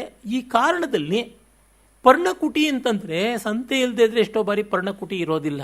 ಗಾಂಧಿ ಬಗ್ಗೆ ಹೇಳ್ತಾ ಇದ್ರಲ್ಲ, ನಿಮ್ಮನ್ನು ಬಡತನದಲ್ಲಿ ಇಡೋದಕ್ಕೆ ಕಾಂಗ್ರೆಸ್ ಸಿಕ್ಕಾಪಟ್ಟೆ ದುಡ್ಡು ಖರ್ಚು ಮಾಡ್ತಾ ಇದೆ ಅಂತ. ಅವರು ಮೇಕೆಗೆ ಎಷ್ಟು ಡ್ರೈ ಫ್ರೂಟ್ಸ್ ಕೊಡ್ತಾ ಇದ್ರು, ಅದನ್ನು ವಿದೇಶಕ್ಕೆ ಕರ್ಕೊಂಡು ಹೋಗೋದಕ್ಕೆ ಎಷ್ಟು ಖರ್ಚಾಯಿತು. ಇದು ನೋಡಿದ್ರೆ ಡ್ರೈ ಫ್ರೂಟ್ಸನ್ನು ಇವರೇ ತಿಂತಿದ್ರು ಅಷ್ಟು ಖರ್ಚಾಗ್ತಾ ಇರಲಿಲ್ಲ, ಮೇಕೆ ಹಾಲಿಗೋಸ್ಕರ ಅಷ್ಟು ಖರ್ಚಾಯಿತು ಅಂತ ಗೊತ್ತಾಗುತ್ತದೆ. ಈಗ ಸ್ವಾಮಿಗಳು ಅಷ್ಟೇನೆ, ಕರತಲ ಭಿಕ್ಷಾ ಅನ್ನುವಂತೆ ನಾವಿರ್ತೀವಿ, ನಾವು ಕಾಷಾಯ ವಸ್ತ್ರ ಅಂತ. ಅವರ ವಸನ ಕಾಷಾಯ ಇರಬಹುದು, ಅವರು ಓಡಾಡ್ತಕ್ಕಂಥದ್ದು ಹೈ ಎಂಡ್ ಕಾರುಗಳಲ್ಲಿ. ನಾನು ಟೆರ್ಲಿನ್ ಬಟ್ಟೆ ಹಾಕ್ಕೊಂಡು BTS ಅಲ್ಲಿ ಓಡಾಡ್ತೀನಿ ಅಂತಂದರೆ ಅಂದರೆ ಈ ರೀತಿಯಾದದ್ದು ಅಂದರೆ ಎಕ್ಸ್ಕ್ಲೂಸಿವಿಟಿಯಲ್ಲಿ ಆ ರೀತಿಯಾದ ಸರಳತೆಯನ್ನು ತುಂಬ ದುಬಾರಿಯಾದ ರೀತಿಯಿಂದ ಕಾಪಾಡಿಕೊಳ್ಬೇಕಾಗ್ಬಿಡುತ್ತೆ. ಅಂದರೆ formal riding over the substantial ಆಗಿಬಿಡುತ್ತದೆ. ಅದು ಇಲ್ಲಿ ನಾವು ನೋಡಬೇಕಾದದ್ದು. ಹೀಗಾಗಿ ಇವರು ಈ ಶೇಕ್ಸ್ಪಿಯರ್ನ ಬಗ್ಗೆ ವಿರೋಧಾಭಿಪ್ರಾಯವನ್ನು, ಶೇಕ್ಸ್ಪಿಯರ್ನ ಕುರಿತು ಒಂದು ಒಳ್ಳೆಯ ಪುಸ್ತಕವನ್ನು ನಮ್ಮ ಮೂರ್ತಿರಾಯರು ಬರೆದಿದ್ದಾರೆ. ಮೈಸೂರು ವಿಶ್ವವಿದ್ಯಾಲಯದಿಂದ ಬಂದಿದೆ. ಅದಕ್ಕೆ ಒಳ್ಳೆಯ ಮುನ್ನುಡಿಯನ್ನು ಕುವೆಂಪು ಬರೆದಿದ್ದಾರೆ, ಚೆನ್ನಾಗಿದೆ. ಆ ಮುನ್ನುಡಿಯಲ್ಲಿ ಮತ್ತೆ ಅವನು ಮರ್ತ್ಯಭವ್ಯ ಅನ್ನೋ ಶಬ್ದ ಬಳಸ್ತಾರೆ. ಶೇಕ್ಸ್ಪಿಯರ್ ಮರ್ತ್ಯಭವ್ಯ, ವರ್ಡ್ಸ್ವರ್ತು ಅಷ್ಟೇನೆ ದೊಡ್ಡ ದೊಡ್ಡ ಶಬ್ದಗಳನ್ನು ಬಳಸಿಬಿಟ್ರೆ ಆಗೋಗ್ಬಿಡ್ತೀಯ. ಏನಾಗುತ್ತದೆ, ಸಮಾಧಿ, ಜ್ಞಾನ, ತೇಜಸ್ಸು, ಮೋಕ್ಷ ಅಂತೆಲ್ಲ ಬೇಕಾದಷ್ಟು ಶಬ್ದಗಳನ್ನು ಬಳಸ್ಬಿಡ್ಬೋದು. ನಾವು ಬದುಕುತ್ತಿದ್ದೀವಾ ಅದರಂತೆ.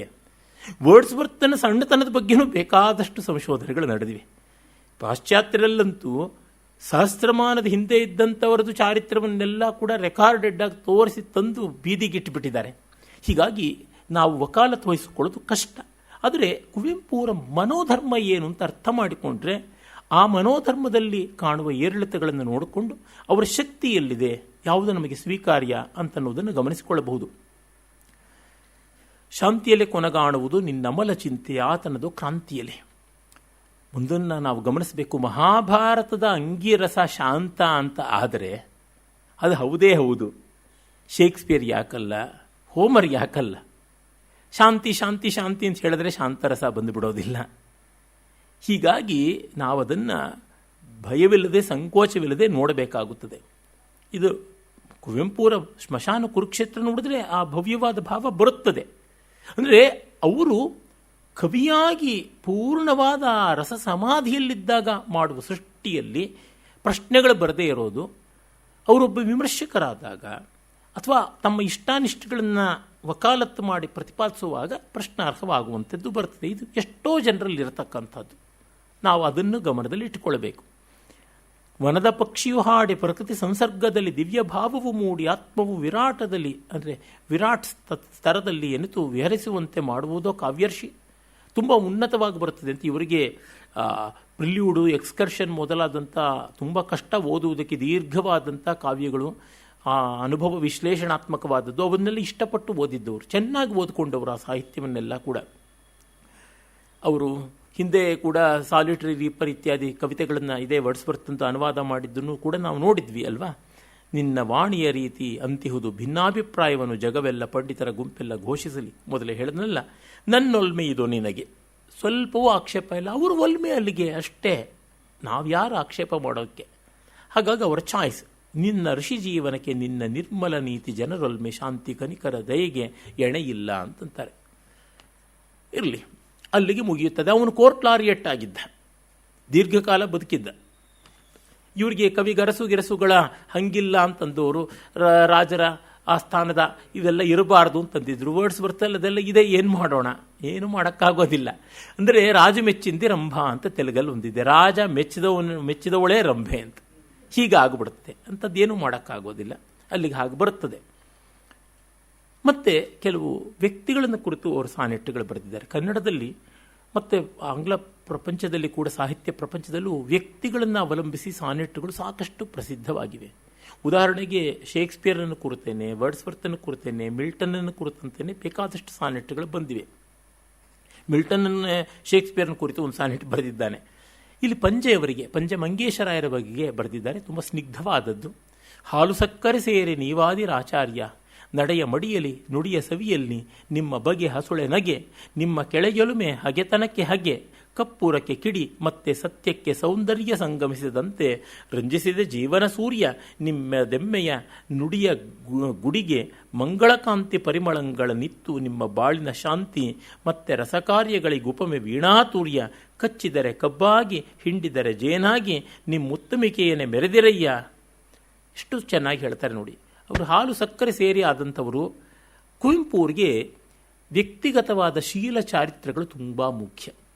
ಅವರಿಗೆ ಲಾಂಪಟ್ಯ, ದುರಭ್ಯಾಸ ಇವನ್ನು ಕಂಡ್ರೆ ಆಗ್ತಾ ಇರಲಿಲ್ಲ.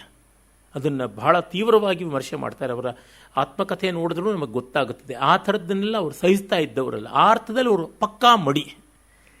ಇವತ್ತು ಕುವೆಂಪುವನ್ನು ಕೊಂಡಾಡತಕ್ಕಂಥವ್ರು ಏನಾದರೂ ಕುವೆಂಪು ಎದುರಿಗೆ ಬಂದಿದ್ದಿದ್ರೆ ಅವರಲ್ಲೆಲ್ಲ ಬದುಕೆಂಥದ್ದು ಅಂತ ಸ್ಕ್ಯಾನ್ ಮಾಡಿಬಿಟ್ಟು ಅವರು ದೂರ ಕಸಬರಿಕೆಯಿಂದ ತಳ್ಳಿಬಿಡ್ತಾ ಇದ್ರು ಅನ್ಸುತ್ತೆ. ಅಷ್ಟು ಅವರು ಪ್ಯೂರಿಸ್ಟ್ ಆ ರೀತಿಯಲ್ಲಿ. ಅವರಿಗೆ ಮಿಲ್ಟನ್ ಬಗ್ಗೆ ಬಹಳ ಅಭಿಮಾನ. ಅದಕ್ಕೇನೆ ಮಿಲ್ಟನ್ ಎಷ್ಟು ಮಡಿಯಾಗಿದ್ದ ಅಂತಂದರೆ ಅವನಿಗೆ ಲೇಡಿ ಆಫ್ ಕ್ರೈಸ್ಟ್ ಕಾಲೇಜ್ ಅಂತೆಲ್ಲ ಕರೀತಾ ಇದ್ರು. ಇವರು ಹಾಗೆ ಅಷ್ಟು ಮಡಿಯಾಗಿದ್ದಂಥವ್ರು.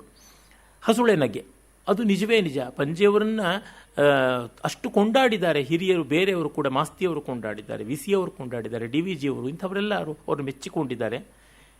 ಮತ್ತು ಅವರು ಹೇಳ್ತಾರೆ ಅವರಲ್ಲಿ ದ್ವೇಷ, ರಾಗ ಇತ್ಯಾದಿಗಳು ಯಾವುದೂ ಇರಲಿಲ್ಲ. ಮತ್ತು ಸತ್ಯಕ್ಕೆ ಸೌಂದರ್ಯ ಸಂಗಮಿಸಿದ ಹಾಗಿತ್ತು ಅಂತ. ಕರ್ಪೂರಕ್ಕೆ ಬೆಂಕಿ ಸೋಕಿದರೆ ಭಗವಂತನಿಗೆ ಆರತಿ ಆಗುತ್ತದಲ್ಲ, ಅಂಥದ್ದವರ ಜೀವನ ಅಂತಂತಾರೆ. ಮತ್ತು ಅವರು ಹೇಳ್ತಾರೆ ಕಚ್ಚಿದರೆ ಕಬ್ಬಾಗಿ ಹಿಂಡಿದರೆ ಜೇನಾಗಿ ನಿಮ್ಮ ಉತ್ತಮಿಕೆಯೇ ಮೆರೆದಿರಯ್ಯ ಅಂತ. ಎಷ್ಟು ಸುಂದರವಾದಂಥ ಕಾವ್ಯ ನೋಡಿ. ಕಚ್ಚಿದರೆ ನೋವಾಗಬೇಕು, ನೋವಾದರೂ ಹಾಲು ರಸಧಾರಿಯನ್ನು ಸುರಿಸುತ್ತದೆ. ಹಿಂಡಿದರೆ ನೋವಾಗುತ್ತದೆ, ಮನಸ್ಸು ನೋಯುತ್ತದೆ, ಆದರೆ ಜೇನನ್ನು ಸುರಿಸುತ್ತದೆ. ಆ ರೀತಿ ಅವರು ವಿರೋಧಿಗಳಿಗೂ ಕೂಡ ಒದಗಿ ಬಂದರು ಅಂತ. ಚಪ್ಪಾಳೆ ಮೂಗುದಾರವ ನಿಕ್ಕಿ ನಡೆಸಿದರದು ಬಾಳೆ. ಚಪ್ಪಾಳೆಯೇ ನಮ್ಮ ಬದುಕನ್ನು ನಡೆಸುವ ಮೂಗುದಾರ ಆಗಿಬಿಟ್ರೆ, ಈ ಹಸುಗಳನ್ನು ನಡೆಸ್ಕೊಂಡು ಹೋಗೋದಕ್ಕೆ ಮೂಗುದಾರ ಹಿಡ್ಕೊಂಡು ಹೋಗ್ತೀವಿ, ಗೂಳಿಗಳನ್ನು, ಕೋಣಗಳನ್ನು ಎಲ್ಲ. ಹಾಗೆ ಚಪ್ಪಾಳೆ ಮೂಗುದಾರವ ನಿಕ್ಕಿ ನಡೆಸಿದರದು ಬಾಳೆ ಹಿರಿಯ ಚೇತನಕ್ಕೆ. ಚಪ್ಪಾಳೆ ನಮ್ಮ ಬದುಕನ್ನು ನಡೆಸಬಾರದು ಅಂತ. ಅದೇ ಚೇರಿಂಗ್ ಸ್ಕ್ವಾಡ್ ಅಂತ, ಗ್ಯಾಲರಿಗೆ ಪ್ಲೇಯಿಂಗ್ ಫಾರ್ ದಿ ಗ್ಯಾಲರಿ ಅದಲ್ಲ ಅಂತ. ಇದು ಎಷ್ಟು ಚೆನ್ನಾಗಿ ಈ ಉಕ್ತಿ ವೈಚಿತ್ರ್ಯಗಳು, ಈ ಮಾತಿನ ಸೊಗಸುಗಳು ಕನ್ನಡವನ್ನು ಕಟ್ಟಿದ್ದು. ಕನ್ನಡದ ಶಕ್ತಿ ಇಂಥದ್ರೊಳಗಿದೆ, ಅದನ್ನು ನಾವು ನೋಡಬೇಕು. ಕೀರ್ತಿಲೋಭಕ್ಕೆ ಬಾಗಿ ಬಾಳ್ಬಂಡಿ ನೊಗಕ್ಕೆ ಹೆಗಲಿತ್ತವರು ನೀವಲ್ಲ. ಕೀರ್ತಿಯ ಲೋಭಕ್ಕಾಗಿ ಬದುಕನ್ನು ಎಳ್ಕೊಂಡು ಹೋದವರು ನೀವಲ್ಲ. ಬಾಳ್ಬಂಡಿ ನೊಗಕ್ಕೆ ಹೆಗಲಿತ್ತವರು ನೀವಲ್ಲ. ತೇರ್ಮಿಣಿಯ ನೆಳೆದಿರಲ್ಲದೆ ಮತ್ತೆ ಮಣಿದಿಲ್ಲ ಅಂತ. ಮಿಣಿ ಅಂತಂದರೆ ರಥಕ್ಕೆ ಕಟ್ಟುವಂಥ ದೊಡ್ಡ ದಪ್ಪ ಹಗ್ಗ, ಹೊರಜೆ ಅಂತಲೂ ಕರೀತಾರೆ. ಆ ಒಂದು ತೇರಿನ ಹಗ್ಗವನ್ನು ನೀವು ಎಳೆದಿರಿ, ದಣಿವಿಲ್ಲ, ಮಣಿಯಲಿಲ್ಲ, ಯಾವುದಕ್ಕೂ ಬಾಗಲಿಲ್ಲ. ಅಂದರೆ ರಥದಲ್ಲಿ ಕೂತವರಲ್ಲ, ರಥವನ್ನು ಎಳೆದವರು, ಕನ್ನಡದ ರಥವನ್ನು ಎಳೆದವರು ಅಂತ ಹೇಳ್ಬಿಟ್ಟು ಅಂತಾರೆ. ಮತ್ತು ಅವರಿಗೆ ದೀಕ್ಷೆಯನ್ನು, ರಾಮಕೃಷ್ಣಾಶ್ರಮದ ದೀಕ್ಷೆಯನ್ನು ಕೊಟ್ಟಂಥ ಸಿದ್ದೇಶ್ವರ ಆನಂದ ಸ್ವಾಮಿಗಳು ಅವರ ಬಗ್ಗೆನೂ ಅವರು ಬರೆದಿದ್ದಾರೆ. ತುಂಬ ಒಳ್ಳೆಯದಾದಂಥ ಭಾವವನ್ನು ಬರೆದಿದ್ದಾರೆ. ಅಲ್ಲಿ ಕಾವ್ಯ ಸೌಂದರ್ಯಕ್ಕಿಂತ ಕೃತಜ್ಞತೆಯನ್ನು, ಉಜ್ವಲವಾದ ಭಾಷೆಯನ್ನು ನಾವು ನೋಡ್ತೀವಿ. ಆಮೇಲೆ ಚಂದ್ರಗ್ರಹಣ ಮತ್ತು ಸಾಕ್ರಟೀಸ್ ಅಂತ ಸ್ವಲ್ಪ ವೈಚಾರಿಕತೆ, ವೈಜ್ಞಾನಿಕ ದೃಷ್ಟಿ ಅನ್ನೋದನ್ನು ಇಟ್ಕೊಂಡು ಬರೀತಾರೆ. ಈ ಥರದ್ದು ಬರೆಯುವಾಗ ಸ್ವಲ್ಪ ಡಿಬೇಟಬಲ್ ಆಗುತ್ತವೆ ನೋಡಿ. ಸೂರ್ಯನಂ ಸುತ್ತುತಿಹ ಪೃಥ್ವಿಯ ಮಹಾಛಾಯೆ ಬಹುದೂರದ ಆಕಾಶ ದೇಶದಿಂ ಚಲಿಸಿ ಬೀಳೆ ದೃಗ್ಗಣಿತ ನಿಯಮದಿಂದಿಂದುಗೋಲದ ಮೇಲೆ ಗ್ರಹಣಬಹುದೆಂದು ವಿಜ್ಞಾನ ತೋರಿದೆ. ನಮಗೆ ಗೊತ್ತಿದೆ ಚಂದ್ರಗ್ರಹಣ ಹೇಗಾಗುತ್ತದೆ ಅಂತ. ಭೂಮಿಯ ನೆರಳೇ ಬೀಳತಕ್ಕಂಥದ್ದು ಅಂತ ಗೊತ್ತಿದೆ. ಹಾಗಾಗಿ ಬಹುದೂರದ ಆಕಾಶ ದೇಶದಿಂ ಚಲಿಸಿ ಬೀಳೆ ಪೃಥ್ವಿಯ ಮಹಾಛಾಯೆ, ಭೂಮಿಯ ನೆರಳು. ಆಗ ದೃಗ್ಗಣಿತ ನಿಯಮ, ಕಣ್ಣಿಗೆ ಕಾಣಿಸುವಂಥ ಗಣಿತ ದೃಗ್ಗಣಿತ, ಅದರಂತೆ ನಮಗೆ ಇಂದುಗೋಲ ಅಂದರೆ ಚಂದ್ರಮಂಡಲದ ಮೇಲೆ ಬಿದ್ದಾಗ ಗ್ರಹಣ ಅಂತ ವಿಜ್ಞಾನ ತೋರಿದೆ. ಮಾಯೆ ಹಿಡಿದಿರುವುದೆಮಗೆ, ನಮಗೆ ಮಾಯೆ ಹಿಡಿದಿದೆ, ಚಂದ್ರನಿಗೆ ಗ್ರಹಣ ಹಿಡಿದಿದೆ ಅಂತ ನಮಗೆ ಮಾಯೆ. ಚಂದ್ರನಿಗೆಲ್ಲ ಅಲ್ಲಿಯದು, ಚಂದ್ರನಿಗೆ ಎಲ್ಲಿಯದು ರಾಹು, ಚಂದ್ರನಿಗೆ ರಾಹು ಎಲ್ಲಿರೋದು? ಬಾ ಸನ್ಮತಿಯ ದೀಪಧಾರಿ ಓ ಸಾಕ್ರಟೀಸ್ ಇದನ್ನು ತಾನೇ ಮಾಡಿದ್ದು, ವೈಚಾರಿಕವಾಗಿ ತಾರ್ಕಿಕವಾಗಿ ನಿರೂಪಣೆ ಮಾಡಿದ್ದು, ಅವನದು ಡೈಲೆಕ್ಟಿಕಲ್ ಆದಂಥದ್ದು, ಸಾಕ್ರಟೀಸ್ನ ಮೆಥಡ್ ಆಫ್ ಹಿಸ್ ಅನಾಲಿಸಿಸ್ ಅಂತಲೇ ಪ್ರಸಿದ್ಧವಾದಂಥದ್ದು. ಸಂವಾದಕ್ಕೆ ಎಳೆದು ಮಾತಿನ ಮೂಲಕ ಪ್ರತಿಪಕ್ಷಿಯೇ ಅವನ ಮಾತಿನಲ್ಲಿ ಅವನ ತಪ್ಪು ಆಗಿದ್ದೆ ಅಂತ ತೋರ್ಪಡಿಸುವಂಥದ್ದು, trapping him through his own words ಅಂತೀವಲ್ಲ, ಹಾಗೆ ಮಾಡಿದ್ದು. ಹಾಗಾಗಿ ಸಾಕ್ರಟೀಸ್ ಬರಲಿ ಅಂತ ಇವರು ಆವಾಹನೆ ಮಾಡ್ತಾರೆ. ನಮ್ಮ ಭಾರತವಿಂದು ನೀನು ಬರಲಿದ್ದ ಗ್ರೀಸ್, ನೀನು ಆವಾಗ ಇದೆಯಲ್ಲ ಗ್ರೀಸಲ್ಲಿ 2500 ವರ್ಷಗಳ ಹಿಂದೆ, ಆ ಗ್ರೀಸಿನ ಸ್ಥಿತಿ ಇವತ್ತು ಭಾರತಕ್ಕಿದೆ ಅಂತ 35ನೇ ಇಸ್ವಿನಲ್ಲಿ. ಮೌಢ್ಯ ಅಂಧವಿಶ್ವಾಸ ಇಲ್ಲದೇ ಇದ್ದ ಕಾಲ ಯಾವುದು? ಕುವೆಂಪುರು ಅಂತ ಮರೀತಾರೆ. ಸಾಕ್ರಟೀಸ್ ಸಾಯುವಾಗ ಅಲ್ಲಿ ಬರುತ್ತದೆ, ಅವನ ಶಿಷ್ಯ ಪ್ಲೇಟೋ ಇವರೆಲ್ಲ ಜೊತೆ ಮಾತಾಡುವಾಗ ಅವನು ಹೇಳ್ತಾನೆ, ಯುದ್ಧ ದೇವತೆಯಾದಂತಹ ಅವನು ಏರೀಸ್, ಅವನಿಗೆ ಒಂದು ಹುಂಜವನ್ನು ನೀನು ಬಲಿ ಕೊಡಬೇಕು ಅಂತ ಹೇಳ್ತಾನೆ ಸಾಕ್ರಟೀಸ್. ಅದು ಕಂದಾಚಾರ ಅಲ್ವೇ ಬಲಿ ಕೊಡ್ತಕ್ಕಂಥದ್ದು, ದೇವರ ಪೂಜೆ ಅಂತಂದರೆ ಸಾಕ್ರಟೀಸ್ನಿಗೆ ಕೊನೆಗಳಿಗೆನಲ್ಲಿ ಕಂದಾಚಾರ ಅಂತ ಅನ್ಬೇಕಾಗುತ್ತದೆ. ಅಂದರೆ ನಂಬಿಕೆಗಳು ತಪ್ಪಲ್ಲ. ಇದನ್ನು ಕುರಿತು ಮತ್ತೊಂದು ಸ್ವಾರಸ್ಯವನ್ನು ನಾವು ನೋಡ್ತೀವಿ. ಇನ್ನು ಮುಂದೆ ಒಂದು ಸಾನೆಟ್ ಇಲ್ಲಿಯೇ ಬರುತ್ತೆ, ಅಲ್ಲೂ ಅದನ್ನು ಇದಾದ ತಕ್ಷಣವೇ ಓದಿ ಹೇಳ್ತೀನಿ. ಕೊಲ್ಲುತ್ತಿಹುದು ಅಜ್ಞಾನ ಸಂಪ್ರದಾಯದ ಬಾಹು ನಮ್ಮ ಬದುಕಿನ ಕುತ್ತಿಗೆ ಹಿಸುಕಿ.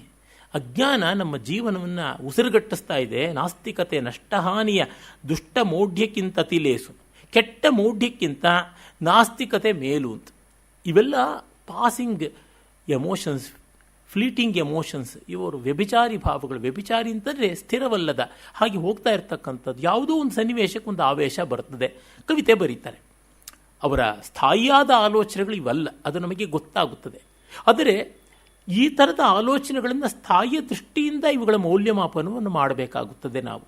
ಈಗ ಕುವೆಂಪು ಅವರು ಜನ್ಮಾಂತರಗಳನ್ನು ತುಂಬ ನೆಚ್ಚಿಕೊಂಡವರು. ಅವರದ ಒಂದು ಸಂದರ್ಶನ ಹೇಳಿದನಲ್ಲ, ಆಕಾಶವಾಣಿ ಸಂದರ್ಶನ, ಅದು ಅವರ ಸಮಗ್ರ ಕೃತಿಶ್ರೇಣಿಯಾಗಿ ಅಚ್ಚಾಗಿರ್ತಕ್ಕಂಥದ್ರೊಳಗೂ ಸೇರದೆ ಹೋಗಿದೆ.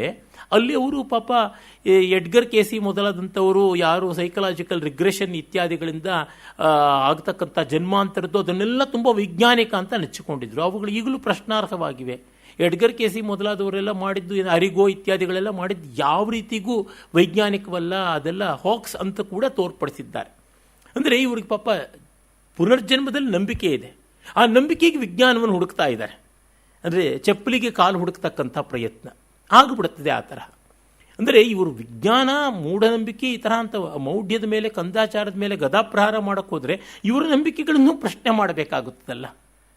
ಅದನ್ನು ಅವರ ಶಿಷ್ಯರೇ, ಪ್ರಭುಶಂಕರ ಅವರೇ ಒಂದು ಕಡೆ ಮಾಡ್ತಾರೆ. ಮುಂದೆ ನಾನು ಅದಕ್ಕೆ ಬರ್ತೀನಿ. ಅಂದರೆ ಇವರು ಭಾವಾವೇಶ ಹೆಚ್ಚಾಗಿ ವಿಚಾರ ವಿವೇಕ ಕಡಿಮೆ ಆಗಿಬಿಡುತ್ತದೆ. ಅದನ್ನು ನಾವು ನೋಡ್ತೀವಿ. ಖಂಡಿತ ಕವಿಗೆ ಬೇಕಾಗಿರೋದು ಭಾವಾವೇಶ. ಆದರೆ ಆ ಭಾವಾವೇಶಕ್ಕೆ ಒಂದು ನಿಯಂತ್ರಣ ಇಲ್ಲದೆ ಇದ್ದರೆ ಅದು ಭಾವ ಆಗುತ್ತೆ, ರಸವಾಗೋದಿಲ್ಲ. ಭಾವವಾಗಿಯೇ ಆದಾಗ ಅದಕ್ಕೆ ಒಳಿತು ಕೆಡಕುಗಳು ಎರಡೂ, ಸುಖ ದುಃಖಗಳೆರಡೂ ಪ್ರಯೋಜನವಾಗಿ ಬರುತ್ತದೆ. ರಸವಾದಾಗ ಅದು ಮಂಗಳವೇ, ಅದು ಆನಂದವೇ ಪ್ರಯೋಜನವಾಗಿ ಉಳಿಯುತ್ತದೆ. ಇಲ್ಲೆಲ್ಲ ರಸಸ್ಥಿತಿಗೆ ಬರೆದ ಭಾವಾವೇಶವನ್ನು ನಾವು ನೋಡ್ತೀವಿ. ನೋಡಿ, ಇಲ್ಲದೇ ನಾಸ್ತಿಕತೆಯ ನಷ್ಟಹಾನಿಯ ದುಷ್ಟ ಮೌಢ್ಯಕ್ಕಿಂತ ತಿಲೇಸು ಒಂದು ಆವೇಶದಲ್ಲಿ ಬಂದಂಥದ್ದು. ನಾವೇ ಹೇಳ್ತೀವಲ್ಲ, ನೀನೆಲ್ಲಾದರೂ ನೆಗೆದು ಬಿದ್ದೋಗು, ಹಾಳಾಗ್ಬಿಡು ಅಂತ. ಹಾಳಾಗು ಅಂತ ಅಲ್ಲ ಉದ್ದೇಶ. ಅಯ್ಯೋ, ಅಜ್ಞಾನದಲ್ಲಿ ವಿವೇಕದಲ್ಲಿ ಒದ್ದಾಡ್ತಾ ಇದ್ದಾರಲ್ಲ ಅಂತ ಕರುಣೆ ಕನಲಿದ್ದ ಮಾತು ಅಂತ ನೋಡಬೇಕಾಗುತ್ತೆ. ಗುರು ಬುದ್ಧ ದೇವ ನಾಸ್ತಿಕನಾದರವನ ಜೊತೆ ನರಕವೆನಗಿರಲಿ. ಬುದ್ಧ ನಾಸ್ತಿಕನಾದರೆ ಅವನ ಜೊತೆ ನರಕವೂ ನನಗಿರಲಿ ಅಂತ. ಬುದ್ಧ ನಾಸ್ತಿಕ ಅಲ್ಲ. ನಾಸ್ತಿಕ ಅಂತಂದರೆ ದೇವರನ್ನು ನಂಬದೇ ಇದ್ದವನು ಅಂತ ಯಾರು ಹೇಳಿದ್ರು? ಅನಾತ್ಮವಾದಿಯನ್ನು ನಾಸ್ತಿಕ ಅಂತ ಹೇಳ್ತಾರೆ ಅಷ್ಟೇ. ಇರಲಿ. ಮೇಣಂತೆ ಕ್ರಿಸ್ತನ ಕ್ರಾಸು ಯಜ್ಞಯೂಪದ ಪಾಪಗಳ ತೊಳೆವ ಪುಣ್ಯಕಥೆ. ಇಲ್ಲಿ ಅವರಿಗೆ ಅಜ್ಞಾನ ಆವರಿಸಿದೆ ಕುವೆಂಪು ಅವರಿಗೆ. ಕ್ರಿಸ್ತನ ಕ್ರಾಸು ಯಜ್ಞದ ಯೂಪಕ್ಕಿಂತ ಮೇಲು ಅಂತ. ಅಯ್ಯೋ ದೇವರೇ, ಎಲ್ಲಿ ಉಂಟು? ಅದೂ ನಂಬಿಕೆ, ಇದೂ ನಂಬಿಕೆ. ಅದೇನು ತುಪ್ಪದಲ್ಲಿ ಕರೆದಿದ್ದಲ್ಲ, ಇದೇನು ಡಾಲ್ಡಾದಲ್ಲಿ ಮಾಡಿದ್ದಲ್ಲ. ಅಂದರೆ ಅವರಿಗೆಲ್ಲ ಇವರು ಕ್ರಿಟಿಕಲ್ಲಾಗಿ ಬೈಬಲ್ನ ಓದಿಲ್ಲ ಅಂತಲೇ ನನಗನ್ಸುತ್ತೆ. ಕ್ರಿಶ್ಚಿಯಾನಿಟಿ ಹೇಗೆ ಬೆಳೆದು ಬಂತು, ಅದರ ಕ್ರೌರ್ಯವನ್ನೆಲ್ಲ ಪಾಪ ಗಮನಿಸಿಲ್ಲ. ನವೋದಯದ ಎಷ್ಟೋ ಜನ, ಅದು ಮಾಸ್ತಿ ಇರಲಿ, DVG ಇರಲಿ, ವಿಸಿ ಇರಲಿ, ತುಂಬ ಪಾಪ ಎಲ್ಲವೂ ಒಳ್ಳೆಯದು ಅಂತನೂ ಒಂದು ಬೋಳೆಯ ಸ್ವಭಾವದಿಂದ ನಂಬಿದ್ದಾರೆ. ಕೆಲವು ಕಡೆ ಕ್ರಿಟಿಕ್ಯಾಲಿಟಿ ಕಡಿಮೆ ಆಗಿದೆ. ಅವರಿಗಿದ್ದ ಆಧಾರಗಳು ಅದು ಅದರ ಮೇಲೆ ಹೇಳಿದ್ದಾರೆ. ಅವರ ಒಳಿತಿನ ದೃಷ್ಟಿ ಒಳ್ಳೆಯ ಇದ್ದೇನೆ. ಆದರೆ ಕೆಲವು ಆಧಾರಗಳು ತಗೊಳ್ಳುವಾಗ ಅದು ಕ್ಷೋಧಕ್ಷಮವಾಗಿಲ್ಲ ಅಂತ ಗೊತ್ತಾಗುತ್ತದೆ. ಅದನ್ನು ನಾವು ನೋಡ್ತೀವಿ. ದಾಸ್ಯಮತಿ ಸೈತಾನ್ ನಿರಂಕುಶಮತಿಯೇ ಏಸು ಅಂತ. ಸೈತಾನ ದಾಸ್ಯಮತಿ ಚೆನ್ನಾಗಿದೆ. ದಾಸ್ಯವೇ, ಬುದ್ಧಿದಾಸ್ಯವೇ ಅಂದರೆ ಬುದ್ಧಿ ಇಲ್ಲದೆ ಮೌಢ್ಯಕ್ಕೆ ದಾಸ್ಯ ಆಗುವಂಥದ್ದೇನೆ ಸೈತಾನ. ನಿರಂಕುಶಮತಿಯೇ ಏಸು ಅಂತ. ಏಸುವೆ ನಂಬಿಕೆಯ ದೊಡ್ಡ ಲಕ್ಷಣ. ದೇವರಿದ್ದಾನೆ ಅಂತ ನಂಬುದವನು ಅವನು, ಸ್ವರ್ಗ ಇದೆ ಅಂತಂದವನು, ಬ್ಯಾಪ್ಟಿಸಮ್ ಅಂತ ಇದೆ ಅಂತವನು, ಪುನರುತ್ಥಾನ, ಈ ಥರದ್ದೆಲ್ಲ ನೋಡಿದ್ರೆ the fall of Christ is nothing but belief, and any belief is a thing which is not yet experienced. ಹೀಗೆ ನೋಡಿದಾಗ ಎಲ್ಲ ನಂಬಿಕೆಯೂ ಕೂಡ ಮೂಢನಂಬಿಕೆ, ಅನುಭವ ಒಂದೇ ಸತ್ಯ. ಇದು ಬರುತ್ತೆ. ಅಂದರೆ ನಾವು ತುಂಬ ವೈಜ್ಞಾನಿಕ, ಕುವೆಂಪುರ್ನ ಈ ಕಾಲದಲ್ಲಿ ತುಂಬ ವೈಜ್ಞಾನಿಕ ಅಂತಾರೆ. ಅಲ್ಲಿ ಸ್ವಲ್ಪ ಪ್ರಶ್ನೆಗಳಿವೆ. ಸರಿಯಾಗಿ ವಿಜ್ಞಾನ ಓದ್ದವರಿಗೆ ಎಲ್ಲಿ ಎಷ್ಟು ವಿಜ್ಞಾನ ಇದೆ, ಎಲ್ಲೆಷ್ಟು ಕಂದಾಚಾರ ಇದೆ ಅಂತ ಗೊತ್ತಾಗುತ್ತದೆ. ಅಂದರೆ ಅವರ ಚೌಕಟ್ಟಾದ ಕಲೆ ರಸವನ್ನು ಮೀರಿ ಬೇರೆ ಕಡೆಗೆ ಹೋದಾಗ ನೈಶ್ಚಿತ್ಯ ಬರೋದಿಲ್ಲ, ಸ್ಥಿರತೆ ಬರೋದಿಲ್ಲ, ಹೊಯ್ದಾಟ ಇರುತ್ತದೆ. ಕಾರಣ ಅವ್ರ ಫಿಲಾಸಫಿಯಲ್ಲೂ ಕೂಡ ಒಂದು ಮಟ್ಟದ ನಂಬಿಕೆಯ ಬಗ್ಗೆನೇ ಇದ್ದವು. ಯೋಗಿ ಪ್ರತ್ಯಕ್ಷದಿಂದ ಆಚೆಗೆ ಅವ್ರ ಫಿಲಾಸಫಿ ಹೋಗಲಿಲ್ಲ. ಅದು ನಾವು ನೋಡ್ತೀವಿ. ಇರಲಿ, ಅಲ್ಲಿ ಮತ್ತೊಂದು ಸಾನೆಟ್ನ ನಾನು ಹೇಳ್ತೀನಿ ಅಂತಂದಿದ್ನಲ್ಲ, ಅಲ್ಲಿ ನಮಗೆ ನೋಡಿದಾಗ ಗೊತ್ತಾಗುತ್ತದೆ ಅವರು ಯಾವ ರೀತಿಯಾಗಿ ಕಷ್ಟ ಆಗಿಬಿಡುತ್ತೆ, ಅವ್ರನ್ನ ಸಮರ್ಥನೆ ಮಾಡೋಕ್ಕಾಗೋದಿಲ್ಲ. ಮಹದೇಶ್ವರನ ಬೆಟ್ಟಕ್ಕಂತೆ ಅಂತ. ಮಹದೇಶ್ವರ ಮಲೆ ಮಹದೇಶ್ವರನ ಬೆಟ್ಟಕ್ಕೆ ಹೋಗೋದಂತೆ. ಬೆಟ್ಟಕ್ಕಂತೆ ಅಂದರೆ ಬೆಟ್ಟಕ್ಕೆ ಅಂತೆ, ಅದಕ್ಕೆ ನಡ್ಕೊಳ್ಳೋದು. ಮಹದೇಶ್ವರನ ಬೆಟ್ಟಕ್ಕೆ ನಡ್ಕೋತೀವಿ, ಮಹದೇಶ್ವರನ ಬೆಟ್ಟಕ್ಕಂತೆ ಅವ್ರು ಹೋಗ್ತಾ ಇರೋದು ಅಂತ. ಕಲ್ಲುಕುಂಟೆಯ ಸೆರೆಯು ಸೆರೆಯಲ್ಲ, ಬಗೆಸೆರೆಯ ಭೀಷಣ ಬಲಿಷ್ಠತೆಗೆ ಉಪಮೆಯಿಲ್ಲ. ಕಬ್ಬುನದ ಸಂಕೋಲೆಗಿಂ ಚಿರಂ ಕ್ರೂರ ಕಠಿಣಂ ಮನದ ಮೂಢತೆಯ ಕಪಿಮುಷ್ಟಿ ಧನಿಕತೆ ಮತದ ಮೆರೆಯ ತನುತರ ನಿಗಳದಿಂದೆ ಮಂದಿಯಂ ಬಂಧಿಸಿದೆ. ನಿಜ, ಕಂದಾಚಾರ, ಅಜ್ಞಾನ, ಅವಿವೇಕ ಜನತೆಯನ್ನು ಯಾವ ಕಾಲಕ್ಕೂ ಬಂಧಿಸಿದೆ.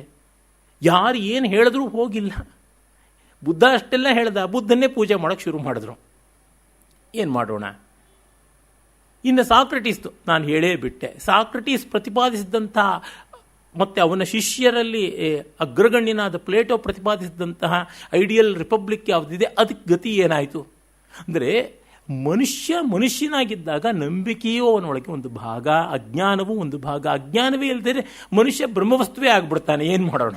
ಹೀಗಾಗಿ ನಮಗೆ ಸಹನೆ ಬೇಕು. ಇರುವ ಓರೆಕೋರೆಗಳನ್ನು ಪ್ರೀತಿಯಿಂದ, ಸಹಾನುಭೂತಿಯಿಂದ ತಾಳಿಕೊಳ್ಳಬೇಕಾಗುತ್ತದೆ. ಈ ಕುವೆಂಪುರು ಈ ರೀತಿಯಾದ ಅಷ್ಟೋ ಇಷ್ಟೋ ಉಚ್ಚಾವಚಯಗಳನ್ನು ನಾವು ಪಕ್ಕಕ್ಕಿಡದೇ ಇದ್ದರೆ ಆ ಮಹಾಕವಿಯ ರಸ ನಮಗೆ ಸಿಗೋದಿಲ್ವಲ್ಲ. So when we accept completely and then be cautious about the good and bad things ಅಂತ ನೋಡಬೇಕಾಗುತ್ತದೆ. ಹಾಗಾಗಿ ಅವರು ಹೇಳ್ತಾರೆ, ಧನಿಕತೆ ಮತದ ಮರೆಯ ತನುತರದ ನಿಗಳದಿಂದೆ ಮಂದಿಯಂ ಬಂಧಿಸಿದೆ. ಪರಸುಖಂ ನಿಮಗೆ ಎನ್ನುತ್ತಿಹರದೊಳರವರನ್ನು ಹೀರಿ ಸಾಮ್ರಾಜ್ಯ ಬಾಳುತ್ತಿದೆ. ಸವಿಯ ಹುಂಗನಸು ತೋರಿ ತನ್ನ ಸೊಳ್ಳಿಗೆ ತಾನೇ ಗುಡಿಗಟ್ಟಿ ವಂದಿಸಿದೆ. ಬಹಳ ನಿಜ. ಮಿಥ್ಯೆಗೆ ಪೂಜೆ ನಡೀತಾ ಇದೆ, ಅದೆಲ್ಲ ಹೌದು. ಮಹದೇಶ್ವರನ ಬೆಟ್ಟಕ್ಕಂತೆ ಅದು ನೋಡಲ್ಲಿ ನಡುಹಗಲಿ ನುರಿಬಿಸಿಲಿನಲ್ಲಿ ಕೂಗಿಕೊಳ್ಳುತ್ತೆ. ಮಹದೇಶ್ವರ ನಮ್ಮಪ್ಪ ದೇವರೇ ಅಂತ ಕೂಕ್ಕೊಂಡು ಪಾಪ ಉರಿ ಬಿಸಿಲಿನಲ್ಲಿ ಜನ ಹೋಗ್ತಾ ಇದ್ದಾರೆ. ಬಿಡು ಮುಡಿಯ ಪರಿದುಡೆಯ ಹೊಟ್ಟೆಗಿಲ್ಲದ ಹಳ್ಳಿ ಹೋಗುತ್ತಿದೆ. ಹೊಟ್ಟೆಗಿಲ್ಲ, ಬಟ್ಟೆಗಿಲ್ಲ, ಕಂದಾಚಾರ, ದೇವರು ಅಂತ ನಂಬಿಕೊಂಡು ಹೋಗ್ತಿದ್ದಾರೆ ಅಂತ. ಆದರೆ ಮತ್ತೂ ಒಂದು ಆಯಾಮ ಇದೆಯಲ್ಲ, ಆ ಬಡತನದಲ್ಲೂ ಅವ್ರನ್ನ ಬದುಕಿಸಿರ್ತಕ್ಕಂಥದ್ದು ಈ ಒಂದು ಭಗವಂತ ವಿಶ್ವಾಸ, ನಂಬಿಕೆ ಅಲ್ವಾ? ಕೂಸುಗಳೋ ಬಿರುಸಕೆಗೆ ಸಿಯುತ್ತೆ, ತಾಯಿಗಳು ಎದೆಗೆ ಹೊರಲುತ್ತಿವೆ. ಮೌಢ್ಯಕ್ಕಿಂ ಪೊಲೀಸೆ. ಈ ಮೌಢ್ಯಕ್ಕೆ ಪೊಲೀಸಿಂಗ್ ಥರ ಆಗ್ಬಿಟ್ಟಿದೆಯಲ್ಲ. ಈ ನಂಬಿಕೆಗಳನ್ನು ಕಾಪಾಡ್ಕೊಳ್ಳೋದಕ್ಕೆ ಈ ಒಂದು ಪ್ರೀಸ್ಟ್ ಕ್ರಾಫ್ಟ್ ಅನ್ನುವಂಥದ್ದೆಲ್ಲ. ಕರ್ಬೊನ್ನ ಸರಣಿಯು ಮತದ ಅಫೀಮಿಗೆ ಲೇಸೆ. 35 ಇಸ್ವಿನಲ್ಲಿ ಅವರು ಬರೆದಿದ್ದು. ಈ ಮತದ ಅಫೀಮು ಮಾರ್ಕ್ಸ್ ಹೇಳಿದ ಮಾತಲ್ವಾ, religion is opium to masses ಅಂತ. ಹಾಗೆ ಈ ಥರ ಆಗಿದೆ. ಇದೊಂದು ಕರ್ಬೊನ್ನ ಸರಪಣಿ, ಕಬ್ಬಿಣದ ಸಂಕೋಲೆ ಅಂತ. ಇದೊಂದು ಕಮ್ಯುನಿಸ್ಟ್ನ ಮ್ಯಾನಿಫೆಸ್ಟೋ ತರಹ ಕಾಣಿಸ್ತಾ ಇದೆ. ಈ ಒಂದು ಮಹದೇಶ್ವರನ ಬೆಟ್ಟಕ್ಕೆ ಹೋಗೋದು ಇತ್ಯಾದಿ ಕಂದಾಚಾರದ ಬಗ್ಗೆ ಒಮ್ಮೆ ವಾಕ್ ಮಾಡ್ತಾ ಇದ್ದ. ಈ ಕವಿತೆ ಬರೆದು ಎಷ್ಟೋ ವರ್ಷಗಳಾದ ಮೇಲೆ ಅವರ ಪ್ರಿಯ ಶಿಷ್ಯರು, ಅವರ PhD ಶಿಷ್ಯರಲ್ಲಿ ಒಬ್ಬರಾದಂಥ ಅವರ ಅಭಿಮಾನಿಗಳಲ್ಲಿ ಒಬ್ಬರು, ತುಂಬ ಚೆನ್ನಾಗಿ ಅವರ ಸಾಹಿತ್ಯವನ್ನು ಓದಿಕೊಂಡು ಎಷ್ಟೋ ವಿಮರ್ಶೆಯನ್ನು ಬರೆದಿದ್ದಾರೆ. ಪ್ರಭುಶಂಕರ ಅವರು, ಪ್ರೊಫೆಸರ್ ಪ್ರಭುಶಂಕರ ಅವರ ಜೊತೆ ಬರ್ತಾ ಇದ್ದಾಗ ನೋಡಿ, ಈ ಮಲೆ ಮಹದೇಶ್ವರನಿಗೆ ಇದೆಲ್ಲ ನಡ್ಕೋತಾರೆ, ಇದೆಲ್ಲ ಅಜ್ಞಾನ ಅಂದಾಗ ಪ್ರಭುಶಂಕರ ಅವರು ಬರೀತಾರೆ, ಹೌದು ಸರ್, ನಾವೆಲ್ಲ ರಾಮಕೃಷ್ಣಾಶ್ರಮಕ್ಕೆ ಹೋಗೋಂಗೆ ಅವರು ಹೋಗ್ತಾರೆ ಅಂತ. ಆಯ್ತಲ್ಲ, ಕುವೆಂಪು ವಾಕಿಂಗ್ ಸ್ಟಿಕ್ಕನ್ನು ಆಧಾರ ಇಟ್ಕೊಂಡು ನಿಂತಲ್ಲಿಯೇ ಒಂಥರ ಪಾಪ ಸ್ತಬ್ಧರಾಗ್ಬಿಟ್ರಂತೆ, ತತ್ತರಿಸಿಬಿಟ್ರಂತೆ, ಬರೀತಾರೆ ಪಾಪ. ಅಂದರೆ ಆಗುತ್ತದೆ. ರಾಮಕೃಷ್ಣಾಶ್ರಮದ ಭಕ್ತಿ ಏನದು ಪರಿಶುದ್ಧವಾದಂಥ ಡಿಸ್ಟಿಲ್ಡ್ ಆದ ಭಕ್ತಿನೇ. ಮಲೆಮಹದೇಶ್ವರಂದು, ಮಾರಮ್ಮಂದು, ಅಣ್ಣಮ್ಮಂದು, ಬೀರಪ್ಪಂದು ಅದೇನು ಕೀಳೆ. ಖಂಡನುಭವ ಬಂಧನಂತ ರಾಮಕೃಷ್ಣರ ಅಮೃತಶಿಲಾ ಮೂರ್ತಿ ಮೇಲೆ ಎಷ್ಟು ಮಾಡಿದ್ರು ಕಲ್ಲೇ ಅದು. ವಿವೇಕಾನಂದರು ಹೇಳಿದ್ರಲ್ಲ, ಇಲ್ಲೂ ಈ ಮುದುಕ ಬಂದ ಅಂತ ಮಾಯಾವತಿ ಆಶ್ರಮದಲ್ಲಿ. ಅಂದರೆ ನೀವು ಹೊರಗಡೆ ಇರತಕ್ಕಂಥದ್ದು ಬಂಗಾರದಲ್ಲಿ ಪ್ಲಾಟಿನಮಲ್ಲಿ ಮಾಡಿಬಿಟ್ಟು ವಿಗ್ರಹ ತುಕ್ಕು ಆಗೋದೆಲ್ಲ ಕಿಲುಬೊಲ್ಲ ಅಂತಂದ್ರು ಅದು ಕಂದಾಚಾರವೇ, ಇದು ಕಂದಾಚಾರವೇ. ನೀವು ಒಳ್ಳೆಯ ಹಾಲ್ಗಲ್ನಲ್ಲಿ ಕೆತ್ತಿಸಿರ್ತಕ್ಕಂಥದ್ದು, ಬಂಗಾರದ ಹಾಳೆಗಳ ಮೇಲೆ ಕೆತ್ತಿಸಿರ್ತಕ್ಕಂಥದ್ದು ಯಾವುದನ್ನು ನೀವು ಪವಿತ್ರ ಗ್ರಂಥ ಅಂತಂದ್ರು ಅಷ್ಟೇ. ಅದು ಯಾವುದು ಹರ್ಕಲ್ ಪೇಪರ್ ಮೇಲೆ ಬರೆದಿರೋದು ಪವಿತ್ರ ಗ್ರಂಥ ಅಂದರೂ ಅಷ್ಟೇ. ಅಂದರೆ ನಮ್ಮ ಪ್ರಾದೇಶಿಕವಾದ ನಮ್ಮ ಜೀವನ ಪದ್ಧತಿಗೆ ತಕ್ಕಂತೆ ನಮ್ಮ ನಂಬಿಕೆ ಬೆಳೆದಿರುತ್ತೆ. ಎಲ್ಲ ನಂಬಿಕೆಗಳಲ್ಲೂ ಮೇಲು ಕೀಳು ಅಂತ ನಾವು ತುಂಬ ಮಾಡೋಕ್ಕಾಗೋಲ್ಲ. ಇದು ಸೌಮ್ಯ ದೇವತೆಯ ಆರಾಧನೆ, ಇದು ಉಗ್ರ ದೇವತೆಯ ಆರಾಧನೆ, ಕೊನೆಗದು ದೇವತೆ ಅಂತ ಬರುತ್ತಲ್ಲ, ಅನ್ಯಾಲಂಬನ ಅಂತ ಆಗುತ್ತಲ್ಲ. ನಿಜ, ಅವುಗಳ ತಾರತಮ್ಯ ಎಲ್ಲ ಉಂಟು. ಅದು ಯಾವಾಗ ಮಾಡುವ ನಮ್ಮೊಳಗೆ ಒಂದು ಪರಿಣಾಮ ವ್ಯತ್ಯಾಸ ಬಂದಾಗ, ನಂಬಿಕೆ ಎಲ್ಲ ಒಂದೇ, ಆದರೆ ನಂಬುವನ ಅಂತರಂಗದಲ್ಲಿ ಸತ್ವೋನ್ನತಿ ಬಂದಾಗ ಆ ನಂಬಿಕೆಗೆ ಬೆಲೆ ಬರುತ್ತದೆ. ಹೀಗಾಗಿ ದೇವರಿಗೆ ಬೆಲೆ ಬರೋದು ಭಕ್ತನ ಯೋಗ್ಯತೆಯಿಂದ. ನಮ್ಮ ಯೋಗ್ಯತೆಗೆ ತಕ್ಕಂತೆ ನಮ್ಮ ದೇವರು ಇರ್ತಾನೆ ಅಷ್ಟೇ, ಇನ್ನೇನೂ ಅಲ್ಲ. ಅಂದರೆ ಇಲ್ಲೆಲ್ಲ ಕುವೆಂಪು ಅವರು ವಿಚಾರವಾದಿ ಅಂತ ಈ ಕಾಲದಲ್ಲಿ ತುಂಬ ಹೇಳ್ತಾರೆ. ಅವರು ವಿಚಾರವಾದಕ್ಕೂ ಎಷ್ಟೋ ಫುಲ್ ಸ್ಟಾಪ್ಗಳಿವೆ, ಕಾಮಗಳು ಬೇಕಾದಷ್ಟಿವೆ. ಅದನ್ನು ನಾವು ನೋಡಬೇಕು. ಕುವೆಂಪು ಅವರಲ್ಲಿ ಪ್ರಶ್ನಾತೀತವಾಗಿ ನಾವು ಉಳಿಸ್ಕೊಳ್ಬಹುದಾದದ್ದು, ಉಳಿಸ್ಕೊಳ್ಬೇಕಾದದ್ದು ರಸ, ಕಲೆ, ಸೌಂದರ್ಯ. ಅದನ್ನು ಬಿಟ್ಟು ವಿಚಾರ ಅಂತ ಹೇಳೋಕೆ ಹೊರಟಾಗ ತುಂಬ ಅಪಾಯಗಳು ಬಂದ್ಬಿಡುತ್ತೆ. ಕಾಂಟ್ರಡಿಕ್ಟಿಂಗ್ ಆಗಿರುವಂಥದ್ದನ್ನು ನಾವು ನೋಡ್ತೀವಿ. ಇವು ದೊಡ್ಡ ವಿಷಯ ಅಲ್ಲ, ಯಾಕೆಂದರೆ ಅವರ ಮಹಾ ಸಾಹಿತ್ಯದಲ್ಲಿ ಇವುಗಳು ಅಲ್ಲಲ್ಲಿ ಹೀಗೆ ಬಂದು ಹೋಗ್ತಕ್ಕಂಥವು. ದುರ್ದೈವ ಕುವೆಂಪುರ ಒಂದು 50-60 ವರ್ಷ ವಯಸ್ಸಾದ ಮೇಲೆ ಈ ರೀತಿಯಾದ ಭಾವಗಳು ಬಂತು. ಅಂದರೆ when he was not creatively alive, ಅವರು ಸರ್ಜನಶೀಲ ಪ್ರತಿಭೆಯ ಶಿಖರದಲ್ಲಿ ಇಲ್ಲದೇ ಇದ್ದಾಗಿನ ಕಾಲ, ಅವಸರ್ಪಣಿ ಕಾಲ ಅಂತೀವಿ, ಅಲ್ಲೆಲ್ಲ ಸ್ವಲ್ಪ ಶೈಥಿಲ್ಯ ಬರುತ್ತದೆ. ಅಲ್ಲೆಲ್ಲ ಈ ರಿಯಾಕ್ಷನ್ರಿ ಆಗಿಬಿಡುತ್ತದೆ. ಸ್ವಲ್ಪ ಸಿಟ್ಟು, ಸೆಡವು, ಅಸಮಾಧಾನ, ವೈಚಾರಿಕತೆ ಈ ರೀತಿಯಾದ ಬಂತು. ಅವರು ಏನು ಸಂಕೋಚ ಪಡಬೇಕಾಗಿಲ್ಲ, ಅವರ ಭಾವುಕತೆಗೆ ಸಂಕೋಚ ಪಡಲೇಬೇಕಾಗಿಲ್ಲ ಅಂಥದ್ದನ್ನು ನಾವು ನೋಡ್ತೀವಿ. ಇರಲಿ. ಮತ್ತೆ ಅದೇ ಬಲಿಪಾಡ್ಯಮೆ ಬಗ್ಗೆನೂ ಒಂದು ಬರ್ತದೆ. ಹರಿತುಳಿದರೆ ಏನಂದು ನರನು ಪೂಜೆಪನಿಂದು ಹೆರರ ಮೇಲ್ಮೆಗೆ ಕರುಬಿ ಕುದಿದಿಂದ್ರನಿಲ್ಲಿ ಪೂಜಿಸುವ ರಾತನನ್ನು ಪಾಳ್ಗುಡಿಯ ಹೋಲಿ ಹೂವು ಗಂಟೆಗಳಿಲ್ಲದಾಗಿದು ಎಂದೆಂದೂ ನರನ ವಿಸ್ಮೃತಿಯ ಪಾತಾಳ ದಂಧತಿಯಲ್ಲಿ ಬಿದ್ದಿಹನು ದೇವನೆಂತೋ ಕೃಪಾಶಾಲಿ ಅಂತ ಬಲಿಚಕ್ರವರ್ತಿನ ಕೊಂಡಾಡ್ತಾರೆ. ಬಲಿಚಕ್ರವರ್ತಿನ ಕೊಂಡಾಡುತ್ತಪ್ಪ, ಅರೆ ದೀಪಾವಳಿ ಮಾಡೋದು ಬೇಕಿಲ್ಲ ಅಂತಂದರೆ ಏನರ್ಥ ಆಗುತ್ತೆ? ಬಲಿ ದೊಡ್ಡವನು, ಅವನ ಬಲಿಯನ್ನು ಆರಾಧನೆ ಮಾಡೋದಕ್ಕೆ ತಾನೇ ಆ ದೀಪಾವಳಿ ಆಗ್ತಕ್ಕಂಥದ್ದು. ಇಂಥದ್ದನ್ನು ನಾವು ಕಾಣ್ತೀವಿ. ಮತ್ತು ಅಶೋಕನ ಬಗ್ಗೆ ಒಂದು ಸಾನೆಟ್ಟಿದೆ. ಗರುಡ ಗಹಿಯಂತಂತೆ ದೊರೆಗಳೆಂದರೆ ನನಗೆ ನಿನ್ನನಾದರೆ ನೆನೆಯೇ ಪೆರ್ಮೆಯೇ ಎದೆಯ ಶೋಕ ದಿವಿಜರ್ಗ್ಯ ಪ್ರಿಯನೇ ಹೇ ಚಕ್ರವರ್ತಿ ಅಶೋಕ ಹರಿಯುವುದು ತಾಂ ಕಂಗಳಂಜಲಿಯಾಗಿ ನೆನಗೆ ಕಾಲ ನದಿ ಕೊಚ್ಚಿ ಬರೆ ಏನು ಉಳಿಯುವುದು ಕೊನೆಗೆ ಹೇಳುವರು ರವಿ ತಣ್ಣಗಾಗಿ ಮಡಿಯುವುದು ಲೋಕ ಸಂಸ್ಕೃತಿ ಬೆರೆಸಿ ನರನ್ ಅಳಿವನೆಂದು ಅದೆನಾಕ ತುತ್ತ ತುದಿಗೆಲ್ಲ ಕತ್ತಲೆಯ ಮೌನದ ಮನೆಗೆ ಇಲ್ಲ ಆ ನಿರ್ವಾಣದಲ್ಲಿಯೂ ನಿನ್ನ ಎದೆ ಮೇಳ್ವೊಲ್ಮೆ ಬಾಳದಿರೆ ನಿರ್ವಾಣ ವದುವೆ ಹುಸಿ ಜಯವಿದ್ದು ಬಲವಿದ್ದು ಜೈಸೆ ದೇಶಗಳಿದ್ದು ಮೈತ್ರಿಯಂ ಮೃದುವಾಯಿತು ತವ ವಜ್ರಶಕ್ತಿಗದೆ ರಾಜನಾಗಿದ್ದರೆ ನೀಂ ದಿಟದಿ ರಾಜರ್ಷಿ ಯುದ್ಧರುಜೆಗೆಂದೆಂದಿಗೂ ನೀನ್ ಅರಸು ಮದ್ದು. ತಾತ್ಪರ್ಯದಲ್ಲಿ ಅಶೋಕ ಅಹಿಂಸೆಯ ಎಪಿಟೋಮ್ ಅಂತ. ಆದರೆ ಅಶೋಕನ ಶಾಸ್ತ್ರಗಳನ್ನು ಸರಿಯಾಗಿ ಓದ್ದವ್ರಿಗೆ ಗೊತ್ತಾಗತ್ತೆ, ಅವನು ಕಳಿಂಗದಲ್ಲಿಯೇ ಕನ್ಫ್ಯೂಸ್ ಮಾಡ್ಕೊಂಡಿಲ್ಲ ನಿಮಗೆ ಅನ್ಯಾಯ ಮಾಡಿದ್ದೀನಿ ಅಂತ. ಅಲ್ಲಿ ಬಹಳ ನಾಜೂಕಾಗಿ ತಿಪ್ಪೆ ಮೇಲೆ ತಿಪ್ಪೆ ಸಾರಿಸಿಬಿಟ್ಟಿದ್ದಾನೆ. ಎಷ್ಟು ಜಾಣ್ಮೆ ಮಾಡಿದ್ದಾನೆ ಅಂತ ಗೊತ್ತಾಗುತ್ತದೆ. ಮತ್ತು ಕಳಿಂಗ ಗೆದ್ದ ಮೇಲೆ ಅವನಿಗೆ ಇಡೀ ಭಾರತ ವರ್ಷದೊಳಗೆ ಮತ್ತಾವುದೂ ಗೆಲ್ಲುವುದಕ್ಕೆ ಉಳಿದಿರಲಿಲ್ಲ ಜಾಗ ಅಂತಲೂ ಗೊತ್ತಾಗುತ್ತೆ. ಅಂದರೆ ಅವನಲ್ಲಿರೋ ರಾಜಕೀಯ ಚಾಣಾಕ್ಷತೆ, ರಾಜಕೀಯ ಜಾಣ್ಮೆ ಯಾವುದಿದೆ ಅದು ನಮಗೆ ಕಾಣಿಸುತ್ತೆ. ಇವನನ್ನು ಅಹಿಂಸೆಯ ಸರ್ವೋಚ್ಚವಾದಂಥ ಮಾದರಿ ಅಂತ ನಾವು ಕೊಂಡಾಡುವಲ್ಲಿ 10 ಜನರ ಮಧ್ಯದಲ್ಲಿ ಅವನು ಒಳ್ಳೆಯವನು ಅಂತ ಅನ್ನೋಣ. ಆದರೆ ಕವಿಗಳಿಗೆ ಅತ್ಯುಕ್ತಿ ಎನ್ನುವಂಥದ್ದು ಲೈಸೆನ್ಸು.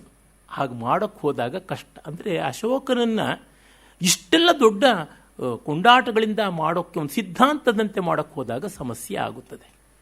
ಅಶೋಕನ ಬಗೆಗೆ ಪ್ರಶಂಸೆಯೆಲ್ಲ ಬರೋಕ್ಕೆ ಆರಂಭವಾಗಿದ್ದು ಆ ಈಚಿನ ಕಾಲದಲ್ಲಿ, ಈಚೆಗೆ ಒಂದು 100 ವರ್ಷಗಳಿಂದ ಈಚೆಗೆ ನಾವು ನೋಡ್ತಕ್ಕಂಥದ್ದಷ್ಟೇ. ಆದರೆ ಮುನ್ನ ನೋಡಿದಾಗ, ಇತಿಹಾಸದಲ್ಲಿ ನೋಡಿದಾಗ ಕಾಣುತ್ತೆ, ನಮಗೆ ಗೊತ್ತಾಗುತ್ತದೆ. ಹಾಗಾಗಿ ಇಲ್ಲೆಲ್ಲ ಕುವೆಂಪು ಅವರು ಒಂದು ಸಿದ್ಧಾಂತವನ್ನು ಪ್ರತಿಪಾದನೆ ಮಾಡೋಕ್ಕೆ ಹೋದಾಗ ಅವರ ಸಾಮಗ್ರಿಯಲ್ಲಿ ಅವರ ಅಧ್ಯಯನದ ಕೊರತೆಯನ್ನು, ಅವರ ನಿಗಮನಗಳಲ್ಲಿ ಲೋಪದೋಷಗಳನ್ನು ಕಾಣ್ತೀವಿ. ಪುಣ್ಯವಶಾತ್ ಇವೆಲ್ಲ ತುಂಬ ಸಣ್ಣದಾದದ್ದು. ಯಾತಕ್ಕೆ ಇದನ್ನು ಹೇಳ್ತಾ ಇದ್ದೀನಿ, ಸಾನೆಟ್ಟನ್ನು ವಿಚಾರಕ್ಕೆ ಬಳಸ್ಕೊಳ್ತಾರೆ ಅಂತಲೂ ಪಾಶ್ಚಾತ್ಯ ಪ್ರಪಂಚದಲ್ಲಿ ಇದೆ, ಒಂದು ಗಂಭೀರವಾದ ವಿಚಾರವನ್ನು ಹೇಳೋಕ್ಕೆ. ಹಾಗೆ ಹೇಳುವಾಗ ಕೆಲವು ಆಗುವಂಥದ್ದನ್ನು ನಾವು ನೋಡ್ತೀವಿ. ಆಮೇಲೆ ಅವರು ಕಂಸಶೀಲೆ ಅಂತ ಒಂದು ಸಾನೆಟ್ ಇದೆ, ತುಂಬ ಚೆನ್ನಾಗಿದೆ ಅದರ ಶೀರ್ಷಿಕೆ. ಅಂದರೆ ಕಂಸ ಒಂದು ಬಂಡೆಯ ಮೇಲೆ ದೇವಕಿಯ ಮಕ್ಕಳನ್ನೆಲ್ಲ, ಎಳೆ ಮಕ್ಕಳು ಹುಟ್ಟಿದ ತಕ್ಷಣದೇ ಆ ಶಿಶುಗಳನ್ನು ಬಡಿದು ಕೊಲ್ತಾ ಇದ್ದ ಅಂತ ಅದನ್ನೊಂದು ಮೆಟಫಾರ್ ಆಗಿ ಮಾಡಿಕೊಂಡು ಅವರು ಹೇಳ್ತಾರೆ, ನಮ್ಮ ಮೋಹಗಳನ್ನು ನಾವು ಹಾಗೆ ನಿರ್ದಯವಾಗಿ ಬಡಿದು ಕೊಲ್ಲಬೇಕು ಅಂತ ಹೇಳ್ಬಿಟ್ಟಂತಾರೆ. ನೋಡಿದರೆ ಕಾಣುವುದು ಮಕ್ಕಳ ಎಲುಬಿನ ರಾಶಿ, ಒಂದೊಂದು ಹೃದಯವೂ ಕಂಸಶಿಲೆ, ನೂರಾರು ಹೊಂಗನಸಿನ ಆದರ್ಶ ಶಿಶುಗಳ ಆಯಡೆ ಚೂರು ಚೂರಾದರೇನ್, ತುದಿಗೆ ಗೆಲುವನ ಸುರದ್ವೇಷಿ ಧ್ವಂಸಗೈದ ದೇವವೈರಿಯಂ.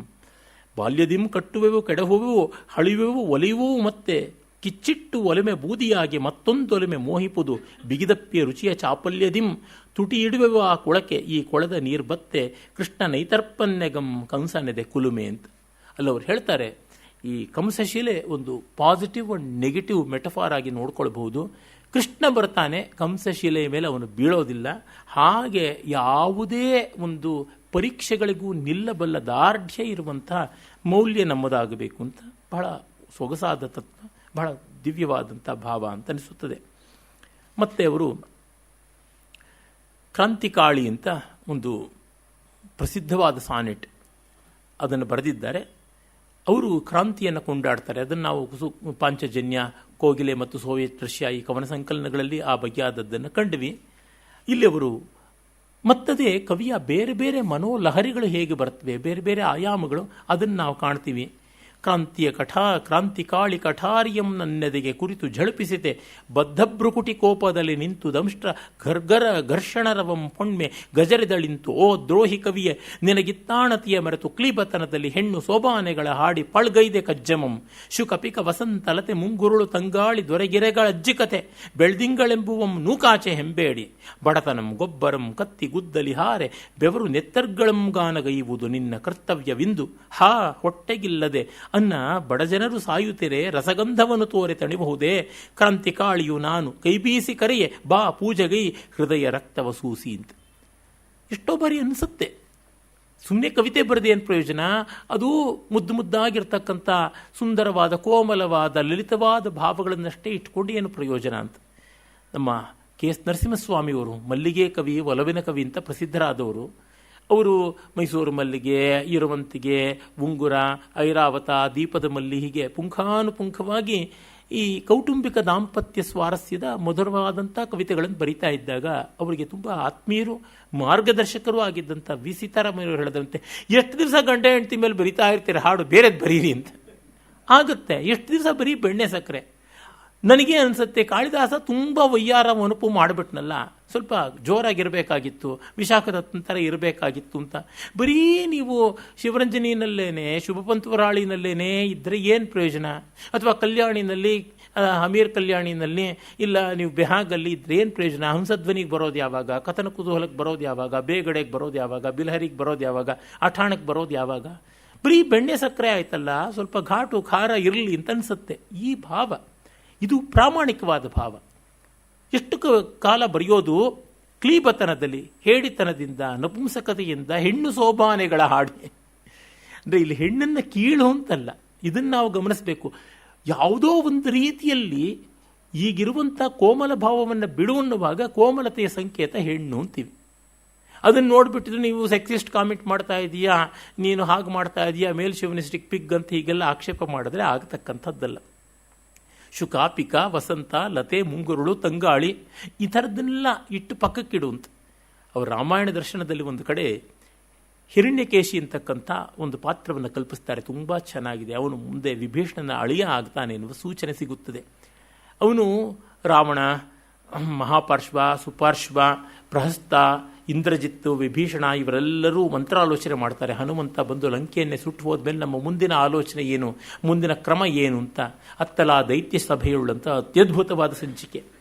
ಅಲ್ಲಿ ಅವನು ಹಿರಣ್ಯಕೇಶಿ, ನಾವು ಯುದ್ಧ ಮಾಡಬಾರ್ದು, ಶಾಂತಿ ಮಾಡಬೇಕು, ಸೌಮ್ಯವಾಗಿರಬೇಕು ಅಂತ ತುಂಬ ಸೊಗಸಾದ ಭಾಷಣ ಮಾಡ್ತಾನೆ. ಆಮೇಲೆ ಇಂದ್ರಜಿತ್ ಬರ್ತಾನೆ, ಅವನು ಒಂದು ಕತ್ತರಿಸಿಡ್ತಾನೆ, ಅವನ ಮಾತುಗಳನ್ನೆಲ್ಲ ತಳ್ಳಿ ಹಾಕ್ತಾನೆ. ಆ ಸಂದರ್ಭದಲ್ಲಿ ವಂಗ್ಯವೂ ಚೆಲ್ವು ಪೂರ್ವ ಪಕ್ಷಂ, ನಾವು ಪೇಡೆಗಳಾಗಿ ಎರವೇಳ್ಕು ಇದು ಸಿದ್ಧಾಂತಂ ಅಂತ ಹೀಗೆಲ್ಲ, ನಾವು ಈ ಹೂ ಚೆನ್ನಾಗಿದೆ, ಈ ಹಕ್ಕಿ ಚೆನ್ನಾಗಿದೆ, ಈ ತಂಗಾಳಿ ಚೆನ್ನಾಗಿದೆ ಅಂದರೆ ನಾವು ಕೈಲಾಗದೆ ಕೈ ಕಟ್ಕೊಂಡು ಕೂತಿರಬೇಕು ಅಂತ. ಇದಾಗುತ್ತದಲ್ವ? ನಾವು ಎಷ್ಟು ಶಾಂತಿ ಶಾಂತಿ ಅಂತ ಎಷ್ಟು ಕಾಲ ಗಾಂಧಿ ಮಾರ್ಗದಲ್ಲಿರೋಣ? ಬೇರೆ ರೂಕ್ಷವಾದ ಮಾರ್ಗವೂ ಬೇಕಲ್ವಾ ಅಂತ ಅನಿಸುತ್ತದೆ. ಆ ಆಯಾಮವನ್ನು ಅವ್ರು ಹೇಳ್ತಾರೆ. ಕವಿಯಾದವರು ಎಲ್ಲ ಭಾವಗಳನ್ನು, ಎಲ್ಲ ರಸಗಳನ್ನು, ಜೀವನದ ಎಲ್ಲ ಆಯಾಮಗಳನ್ನು ಮುಟ್ಟಬೇಕಲ್ವ? ಒಂದು ಪ್ರಬಂಧವಾಗಿ ಬರೆದಾಗ ಪಾತ್ರಗಳೆಲ್ಲದನ್ನು ತೋರಿಸ್ಬೋದು, ಬಿಡಿ ಕವಿತೆಗಳಾಗಿ ಬಂದಾಗ ಕವಿಯೇ ಬಂದುಬಿಡ್ತಾನೆ. ಇದೊಂದು ಸಮಸ್ಯೆ ಆಗುತ್ತದೆ. ಕವಿಯೇ ಆಡುವಾಗ ಕವಿಯದೇ ಮಾತು ಅಥವಾ ಕವಿ ಯಾವುದೋ ಒಂದು ಭಾವ ಸನ್ನಿವೇಶದ ಆ ದೇಶಕಾಲದ ವಸ್ತುವಿನ ಆ ಹುತ್ತಿನ ಮಾತ ಹೇಳುವುದು ಕಷ್ಟ. ಹೀಗಾಗಿ ಇವನ್ನು ನಾವು ಗಮನಿಸಿಕೊಳ್ಬೇಕು. ಈ ಭಾವಗಳು ಚೆನ್ನಾಗಿವೆ, ಕ್ರಾಂತಿಯೂ ನಮಗೆ ಬೇಕು. ಮಳೆಗಾಲ ಇಲ್ಲದೆ ಇದ್ದರೆ ಹೇಗೆ? ವರ್ಷ ಇಡೀ ಮಳೆಗಾಲ ಇದ್ದರೆ ಹೇಗೆ? ಹಾಗಾಗಿ ಕ್ರಾಂತಿಯ ಕಾಳಿ ಬಂದು ಕಠಾರಿಯನ್ನು ಎದೆಗೆ ಇಟ್ಟು, ಅಂದರೆ ಗನ್ ಪಾಯಿಂಟಲ್ಲಿ ಕೇಳೋದು ಅಂತಾರಲ್ಲ ಹಾಗೆ, ಬದ್ಧ ಬ್ರುಕುಟಿ ಕೋಪದಲ್ಲಿ ಹುಬ್ಬು ಗಂಟಿಕ್ಕಿ ದಂಷ್ಟ್ರ ಘರ್ಷಣ ರವಂ ಪೊಣ್ಮೆ, ಹಲ್ಲನ್ನು ಕಟಕಟ ಅಂತ ಕಡಿತ, ಅಲ್ಲಿ ದಂಷ್ಟ್ರ ಘರ್ಷಣ ರವಂ ಅಂತ ಸಂಸ್ಕೃತವನ್ನು ಬಳಸ್ತಾರೆ ನೋಡಿ. ಗಜರಿದಾಳಿಂದು ಗದರ್ತಾಳೆ, ಓ ದ್ರೋಹಿ ಕವಿ, ನಾನು ನಿನಗೆ ಕೊಟ್ಟ ಆಣತಿ ಯಾವುದು? ಅದನ್ನು ಮರೆತುಬಿಟ್ಟು ನೀನು ಹೆಣ್ಣು ಶೋಭಾನೆ ಹಾಡ್ತಾ ಕೂತಿದ್ಯಲ್ಲ. ಈ ಶೋಭನ ಗೀತೆಗಳನ್ನು ಹಾಡೋದು ಯಾವಾಗ? ಮದುವೆ ಮುಂಜಿ ಈ ತರಹ ಪ್ರಸ್ತ ಈ ಸನ್ನಿವೇಶಗಳಲ್ಲಿ. ಆ ಥರದ್ದಲ್ಲ, ಈಗ ಬಂದಿರೋದು ಯುದ್ಧ.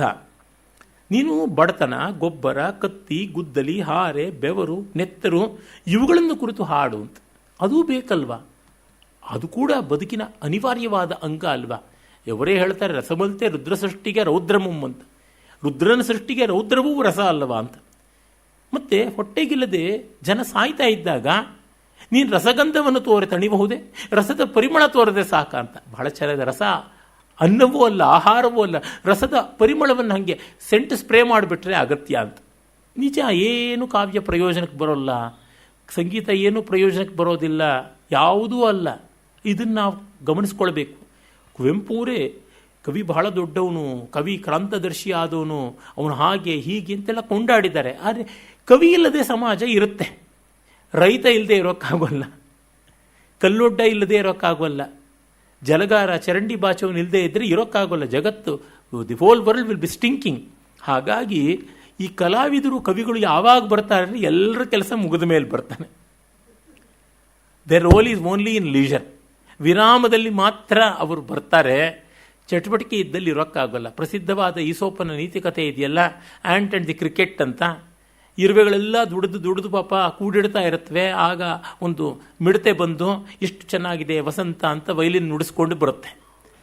ಆಮೇಲೆ ಅದು ಏನು ಮಾಡೋದಿಲ್ಲ. ವಸಂತ ಬೇಕಾದಷ್ಟು ಕಾಲ ಇರುತ್ತೆ, ಹಾಗಾಗಿ ನಾನೇನು ದುಡಿಯಬೇಕಾಗಿಲ್ಲ, ಎಲ್ಲ ಕಡೆ ಎಲೆ ಇದೆ, ತಿಂದುಕೊಂಡು ಬಾಳುತ್ತೀನಿ ಅಂತ. ಆದರೆ ಚಳಿಗಾಲ ಬಂದು ಒಂದು ಎಲೆಯೂ ಇಲ್ಲದೆ ಎಲ್ಲ ಉದುರೋಗಿ ಇದಕ್ಕೆ ಹೊಟ್ಟೆ ಬೆನ್ನೆಗಂಟಿದಾಗ ಇರುವೆ ಗೂಡತ್ರಕ್ಕೆ ಬಂದರೆ ಏನು ಸಿಗುತ್ತೆ? ಈ ಥರ ಆಗುತ್ತೆ. ವಾಲ್ಟ್ ಡಿಸ್ನಿ ಸಿಲ್ಲಿ ಸಿಂಫೋನಿ ಅಂತ ಇದನ್ನು ಒಂದು ಸುಂದರವಾಗಿ ಮಾಡಿದ್ದಾರೆ. ಅಲ್ಲಿ ಅದಕ್ಕೊಂದು ತಿರುವು ಕೊಡ್ತಾರೆ. ಅಲ್ಲಿ ಇರುವೆಗಳ ರಾಣಿ ಇರುವೆ ಇರುತ್ತಲ್ಲ, ಅದು ಆ ಥರ ಚಳಿಯಲ್ಲಿ ತತ್ತರಿಸಿಕೊಂಡು ಸಾಯುವ ಸ್ಥಿತಿಗೆ ಬಂದಂಥ ಆ ಒಂದು ಮಿಡತೆಯನ್ನು ತನ್ನ ಗೂಡಿನ ಒಳಗೆ ಕರೆಸಿಕೊಂಡು ಅದಕ್ಕೆ ಬಿಸಿ ಉಪಚಾರ ಎಲ್ಲ ಮಾಡಿ, ಶೈತ್ಯೋಪಚಾರ ಅಲ್ಲ ಉಷ್ಣೋಪಚಾರ ಎಲ್ಲ ಮಾಡಿಬಿಟ್ಟು ಅದಕ್ಕೆ ಗಂಜಿ ಗಿಂಜಿ ಎಲ್ಲ ಕೊಟ್ಟು, ಆಗ ನಿನ್ನ ಸಂಗೀತ ಕೇಳಿಸಿ ನನ್ನ ಪ್ರಜೆಗಳು ಹಾಳಾಗಬಾರ್ದು, ದುಡಿಮೆ ಮರೆತು ಮೈಮರೆತು ವಿಲಾಸದಲ್ಲಿ ಇರಬಾರ್ದು ಅಂತ ನಾನು ನಿನ್ನನ್ನು ದೂರ ಇಟ್ಟೆ. ಈಗ ಚಳಿಗಾಲ ಬಂದಿದೆ, ನಮ್ಮದೆಲ್ಲ ಸಂಗ್ರಹ ಇದೆ, ಕಾಲ ಬೇಕಾದಷ್ಟಿದೆ, ಈಗ ನೀನು ವೈಲಿನ್ ತಗೋ, ನೀನು ನುಡಿಸು ಅಂತ. ಅದಕ್ಕೆ ಮುಂಚೆ ಅದು ಹೇಳುತ್ತೆ, ನಾನು ವೈಲಿನ್ ತಗೊಂಡು ನಾನು ನುಡಿಸಿದ್ದು ಎಲ್ಲ ತಪ್ಪಾಯಿತು, ಅವಿವೇಕ, ದುಡಿಮೆ ಮಾಡಬೇಕು ಅಂತ. ಹಾಗೆ ರಾಣಿ ಮುಂದೆ ಆ ಮಿಡತೆ ಕನ್ಫೆಸ್ ಮಾಡಿಕೊಂಡಾಗ, ಇಲ್ಲ ಈಗ ನೀನು ನುಡಿಸಬೇಕು ಅಂತಂದರೆ ಕಾವ್ಯವಾಗಲಿ ಕಲೆಯಾಗಲಿ ವಿರಾಮಕ್ಕೆ ಬೇಕು ಅಂತ ಬಹಳ ಚೆನ್ನಾಗಿರುವಂಥ ಟ್ವಿಸ್ಟನ್ನು ಕೊಟ್ಟಿದ್ದಾರೆ ನಮ್ಮ ವಾಲ್ಟ್ ಡಿಸ್ನಿ. ಹಾಗೆ ನಾವು ನೋಡಬೇಕು. ಇಲ್ಲಿ ಅದು ಅಷ್ಟೇ, ಬರೀ ಲಲಿತವಾದದ್ದು ಇಷ್ಟು ಕಾಲ. ಭಗವಂತ ಶಿವರುದ್ರ ಅಂತ DVG ಹೇಳ್ತಾರೆ. ಅವನು ಒಳ್ಳೆ ವೇಣುವಾದನ ಮಾಡುವ ಶ್ರೀಕೃಷ್ಣನೂ ಹೌದು, ನರಸಿಂಹನೂ ಹೌದು, ಶಂಖವೂ ಉಂಟು, ಚಕ್ರವೂ ಉಂಟು. ಅದಕ್ಕೆ ಕ್ರಾಂತಿಕಾಳಿಯು ನಾನು ಕೈ ಬೀಸಿ ಕರೆಯ ಬಾ ಪೂಜೆಗೈ ಹೃದಯ ರಕ್ತವ ಸೂಸಿ, ಹೃದಯದ ರಕ್ತವನ್ನೇ ನೀನು ಸೂಸು ಅಂತ. ಮತ್ತೆ ಬೆಕ್ಕು ಇಲಿ ಅಂತ ಒಂದು ತುಂಬ ಸುಂದರವಾದ ಸಾನೆಟ್ ಇದೆ. ಅಲ್ಲೂ ಅಷ್ಟೇ ಎಕ್ಸ್ಪ್ಲಾಯ್ಟರ್ ಅಂದೆ ಎಕ್ಸ್ಪ್ಲಾಯ್ಟೆಡ್ ಅಂತೀವಲ್ಲ, ಆ ರೀತಿ ಆದದ್ದು ಬರುತ್ತೆ. ಊರಿನ ಕೊಳೆಯನ್ನೆಲ್ಲ ತೊಳೆವ ನಿನಗೆ ತೊಳೆಯ ನೀರಿಲ್ಲವೋ ತೋಟಿ, ಅದು ಹಾಗೆ ತಾನೆ ಪಾಪ. ಊರಿನ ಕೊಳೆಯನ್ನೆಲ್ಲ ತೊಳಿತಾರೆ, ಚರಂಡಿ ಬಚ್ಚಲೆಲ್ಲ ಶುಭ್ರ ಮಾಡ್ತಾರೆ, ಅವರು ಮಾತ್ರ ಶುಭ್ರವಾಗಿರೋಕ್ಕಾಗೋಲ್ವಲ್ಲ. ಹಣವಂತರಿಗೆ ತೊಟ್ಟಿ ಮನೆಗಳನ್ನು ಕಟ್ಟುವ ನಿನಗೆ ಮಲಗೆ ಬಡಹಟ್ಟಿ ಗತಿ ಇಲ್ಲವೋ ಕೂಲಿಗಾರ. ಎಲ್ಲರಿಗೂ ಮನೆ ಕಟ್ಟಿ ಕೊಡ್ತಾರೆ ಕೂಲಿಗಾರರು, ಅಂದರೆ ಯಾರನ್ನ ನಾವು ಬಿಲ್ಡಿಂಗ್ ಮೇಸನ್ಸ್ ಅಂತ ಕರಿತೀವಿ ಅವರು, ಆದರೆ ಅವರಿಗೆ ಪಾಪ ಮನೆ ಇರೋದಿಲ್ಲ. ಎಂಥ ಅನ್ಯಾಯ ಇದು. ಪೈರನ್ನು ಬೆಳೆಯ ನೀನು ಲೋಕಕ್ಕೆ ಕೂಳು, ಆದರೆ ಉಣ್ಣಲು ನಿನಗೆ ಕಾಳಿಲ್ಲವೋ ರೈತ. ಅವನಿಗೆ ಪಾಪ ಹೊಟ್ಟೆಗಿಲ್ಲದಂತೆ ಆಗ್ಬಿಡುತ್ತೆ. ಕರ್ನಾಟಕದಲ್ಲಿ ರೈತರ ಆತ್ಮಹತ್ಯೆ ಇಡೀ ದೇಶದಲ್ಲಿ 2ನೇ ಸ್ಥಾನದಲ್ಲಿದೆ ಅಂತ ಇಂದು ಪೇಪರ್ನಲ್ಲಿ ನೋಡಿದ್ದಾಯಿತು. ಹಾಗಾಗಿ ಹೊಟ್ಟೆ ಬೆನ್ನಿಗೆ ಹತ್ತಿ ನರಳಿ ಹೊರಳುತ್ತಾ ಉರುಳುತ್ತಾ ಇರುವರು ಜವನ ಮನೆಗೆ, ಸಾವಿನ ಮನೆಗೆ ಹೋಗ್ತಾ ಇದ್ದಾರೆ ಜನ. ಕೈಗೆ ಕೈದುಗಳಿಲ್ಲ, ಬಾಯಿಗೆ ವಾಗ್ಮಿತೆ ಇಲ್ಲ, ಹೊಡೆದಾಡೋದಕ್ಕೆ ತೋಳಲ್ಲಿ ಶಕ್ತಿ ಇಲ್ಲ, ಕೈಯಲ್ಲಿ ಆಯುಧವಿಲ್ಲ, ಬಾಯಿಗೆ ವಾಗ್ಮಿತೆ ಇಲ್ಲ. ವಾಗ್ಝರಿ ಪೊಂಚಾಮಣೆ ಮಾಡಿ ನಮ್ಮ ಅಭಿಪ್ರಾಯವನ್ನು ಮಂಡಿಸಿ ನಾವು ಕೋಲಾಹಲ ಮಾಡೋಣ ಅಂದರೆ ದನಿಯೂ ಇಲ್ಲ, ಮಾತುಗಾರಿಕೆ ಇಲ್ಲ, ಮೈಲಿ ರಕ್ತದ ಬಿಂದುವಿಲ್ಲ, ಒಂದು ಹನಿ ರಕ್ತ ಇಲ್ಲ ಶರೀರದಲ್ಲಿ. ರಾಜ್ಯದ ಭಾರ ನಿಮ್ಮ ಮೂಳೆಯ ಮೇಲೆ. ಕೊನೆಗೆ ಹಾಗೆ ತಾನೆ, ಯಾರು ಏನು ಮಾಡಿದ್ರು the last person will be bearing all the loads of tax. ಇನ್ನೊಬ್ಬರಿಗೆ ವರ್ಗಾವಣೆ ಮಾಡಿ ಕೊನೆಗೆ ಇವರಿಗೆ ಬರ್ತದೆ. ಹಾಗಾಗಿ ರಾಜ್ಯಭಾರದ ಸೂತ್ರಪಾತ್ರ ನಿಮಗಿಲ್ಲ. ಶ್ರೀಮಂತ ಬೆಕ್ಕುಗಳೆಲ್ಲ ಸಭೆ ಸೇರ್ದರಾದಂತೆ ಬಡ ಇಲಿಗಳುದ್ಧಾರ. ಶ್ರೀಮಂತ ಬೆಕ್ಕುಗಳೆಲ್ಲ ಸೇರಿ ಇಲಿಗಳನ್ನು ಉದ್ಧಾರ ಮಾಡೋದು ಹೇಗೆ ಅಂತ ಯೋಚನೆ ಮಾಡಿದ್ವಂತೆ. ಹಾಗಾಗುತ್ತದೆ ಅಂತ. ತುಂಬ ಹಿಂದೆ ರಾಜೀವ್ ಗಾಂಧಿಯ ಕಾಲದಲ್ಲಿಯೇ ಇಂಡಿಯಾ ಟುಡೇನಲ್ಲಿ ಒಂದು ಮುಖಪುಟದಲ್ಲಿ ಕವರ್ ಪೇಜ್ ಸ್ಟೋರಿ, ಮುಖಪುಟದ ಕಥೆ ಬಂದಿತ್ತು. ನಮ್ಮ ದೇಶದಲ್ಲಿ ಹೇಗೆ ಕಮಿಟಿಯ ಮೇಲೆ ಕಮಿಟಿ ಮಾಡಿ ಯಾವ ರೀತಿ ದುಡ್ಡು ವ್ಯಯ ಆಗ್ತಾ ಇದೆ, ಅದೇ ಬೆಟ್ಟವನ್ನು ಅಗದು ಇಲ್ಲಿ ಹಿಕ್ಕೆಯನ್ನು ಹಿಡಿಯೋಕೆ ಹೋಗ್ತಾರೆ ಅಂತಾರಲ್ಲ, ಹಾಗಾಗ್ತಾ ಇದೆ ಅಂತೆಲ್ಲ ವರದಿಗಳು ಬಂದಿತ್ತು. ಆಗಲೇ ರಾಜೀವ್ ಗಾಂಧಿ ಒಪ್ಕೊಂಡಿದ್ದು, ನಾವು ₹1 12 ಪೈಸೆ ಕೂಡ ಜನರಿಗೆ ತಲುಪ್ತಾ ಇದೆಯೋ ಇಲ್ಲವೋ ಗೊತ್ತಿಲ್ಲ ಅನ್ನೋ ಸಂದೇಹವಾಗ್ತಾ ಇದೆ ಅಂತ ಹೇಳಿದ್ದು. ಆಗ ಇದ್ದಿದ್ದು ಮ್ಯಾಮತ್ ಮೆಜಾರಿಟಿ, ಡೈನಾಸರಸ್ ಮೆಜಾರಿಟಿ ಅಂತ ಹೇಳಬೇಕು. 400ಕ್ಕೂ ಹೆಚ್ಚು ಸೀಟುಗಳು ಬಂದಿತ್ತು, 416 ಎಷ್ಟು ಸೀಟು ಬಂದಿತ್ತು. ಅಂತಾದ್ರ ಕಾಲದಲ್ಲೇ ಒಳ್ಳೆಯದನ್ನು ಮಾಡೋಕ್ಕಾಗಲಿಲ್ಲ ಅಂತಂದರೆ ಏನನ್ನೋಣ. ಹಾಗಾಗಿ ಕೊಬ್ಬಿದರು ಕುರಿಗಲ್ಲ ಹಬ್ಬ ಕುರುಬಗೆ ಮಾತ್ರ ಅಂತ ನೋವಾಗತ್ತೆ. ಆ ಸಮಾಜದ ನೋವನ್ನು ಕವಿ ಚಿತ್ರಿಸಿದ್ದಾರೆ. ಅದನ್ನು ಹೇಳುವವರು ಆಗಬೇಕು, ಕಲಾತ್ಮಕವಾಗಿ ಪರಿಣಾಮಕಾರಿಯಾಗಿ ಹೇಳುವಂಥದ್ದು ಬೇಕು. ಹೀಗೆ ಇವೆಲ್ಲ ನಿಲ್ಲುವಂಥದ್ದು. ಆದರೆ ಇದು ಪಾಂಪ್ಲೆಟೀರಿಂಗ್ ಸ್ಲೋಗನ್ ಆಗೋಲ್ಲ. ನೀವೆಷ್ಟು ಮಾಡಿದ್ರಿ ಅಂತ ಕೇಳಿದ್ರೆ, ಅಪ್ಪ ನನಗೆ ಹೇಳೋಕ್ಕಾಗತ್ತೆ ಅಷ್ಟು ಹೇಳಿದೆ. ನಾನು ಮೈಸೂರಿಗೆ 25 ಕಿಲೋಮೀಟರ್ ದೂರ ಇದೆ ಅಂತ ಸೂಚನೆ ಮಾಡುವ ಮೈಲಿಕಲ್ಲಪ್ಪ. ನಾನು ಮೈಸೂರಿಗೆ ಕರ್ಕೊಂಡು ಹೋಗೋ ಕಾರಲ್ಲ, ಬಸ್ಸಲ್ಲ. ಆದರೆ ಇಷ್ಟು ದೂರ ಇದೆ, ಈ ದಿಕ್ಕಿನಲ್ಲಿ ನಡೆಯಿರಿ ಅಂತ ತೋರಿಸಿದ್ರೆ ಅದು ಪ್ರಯೋಜನವಲ್ವಾ? ಹೀಗಾಗಿ ಎಷ್ಟೋ ಬಾರಿ ಲೇಖಕರಿಗೆ, ಕವಿಗಳಿಗೆ, ಕಲಾವಿದರಿಗೆ ನೀವೇನು ಕಟ್ಟೆ ಹಾಕಿದ್ರಿ, ನೀವೇನು ಮಾಡಿದ್ರಿ ಅಂತಂದರೆ ನಾವು ಜ್ಞಾಪಿಸ್ತಾ ಇದ್ದೀವಿ. ಅದೇ ರೀತಿ ಕವಿಗೆ, ಕಲಾವಿದರಿಗೆ ಆ ನಮ್ರತೆಯೂ ಇರಬೇಕು. ನಾವು ಕಾರಕರಲ್ಲ, ನಾವು ಬರೀ ಪ್ರೇರಕರು, ಸೂಚಕರು ಅಂತ ಅದೂ ಗೊತ್ತಿರಬೇಕು. ಏನಾಗುತ್ತದೆ, ಕುವೆಂಪುರು ಸೇರಿದಂತೆ ಅನೇಕ ರಮ್ಯ ಕವಿಗಳು, ಯಾಕೆ ಈಗಲೂ ಅದೇ ಥರ ಮಾಡ್ತಾರೆ, ಸಾಹಿತಿಗಳು, ಲೇಖಕರು, ಕಲಾವಿದರು, ಚಿಂತಕರು, ಪಂಥಕರು ಅಂತೆಲ್ಲ. ಎಂಥದ್ದು ಬೇರೆಯವರಲ್ವ, ವಿಜ್ಞಾನಿಗಳಲ್ವಾ, ವೈದ್ಯರಲ್ವಾ, ಕಾಂಟ್ರಾಕ್ಟರ್ಗಳಲ್ವಾ, ಯಾರು ಚಿಂತಕರಲ್ಲ. ಅಂದರೆ ನಮ್ಮ ಪರಿಧಿಯನ್ನು ಬಿಟ್ಟು ಜಗತ್ತಿನ ಹಿತವೆಲ್ಲ ನಾವೇ ಗುತ್ತಿಗೆಗೆ ತಗೊಂಡಂತೆ ಮಾತಾಡೋಕ್ಕೆ ಹೋದಾಗ ಬಡವ ನೀನು ಮಡಗದಂಗಿರು ಅಂತ ಅನ್ನಬೇಕಾಗುತ್ತದೆ. ನಾವು ತೋರಿಸ್ಬೇಕಾಗುತ್ತೆ ಸ್ಥಳವನ್ನು. ಅಂದರೆ ನಾವು ನಮ್ಮ ಸೀಮಿತವಾದ ಚೌಕಟ್ಟಿನಲ್ಲಿ ಹೇಳ್ತಿದ್ದೀವಿ ಅನ್ನೋ ನಮ್ರತೆಯನ್ನು ಲೇಖಕರು ಉಳಿಸಿಕೊಳ್ಳಬೇಕು. ಭಾಷೆ ಇದೆ, ಬಾಯಿ ಇದೆ, ಬರವಣಿಗೆ ಇದೆ ಅಂತ ಮಾತ್ರಕ್ಕೆ ಎಲ್ಲ ಇದೆ ಅಂತಲ್ಲ. ಮಾತಿಂದ ಏನು ಮಾಡೋಕ್ಕಾಗುತ್ತೆ, ಏನು ಮಾಡೋಕ್ಕಾಗೋಲ್ಲ. ಹಾಗಾಗಿ ಆ ನಮ್ರತೆಯೂ ಇರಬೇಕು. ಅಂದರೆ ಸಮಾಜದಲ್ಲಿ ಪ್ರತಿಯೊಬ್ಬರಿಗೂ ಒಂದು ಸ್ಥಾನ ಇದೆ. ಯಜುರ್ವೇದದಲ್ಲಿ ಅಶ್ವಮೇಧ ಕಾಂಡ ಅಂತ ಬರುತ್ತದೆ. ಶುಕ್ಲಯಜುರ್ವೇದ, ಕೃಷ್ಣಯಜುರ್ವೇದ ಎರಡರಲ್ಲಿ ನಾವು ನೋಡ್ತೀವಿ.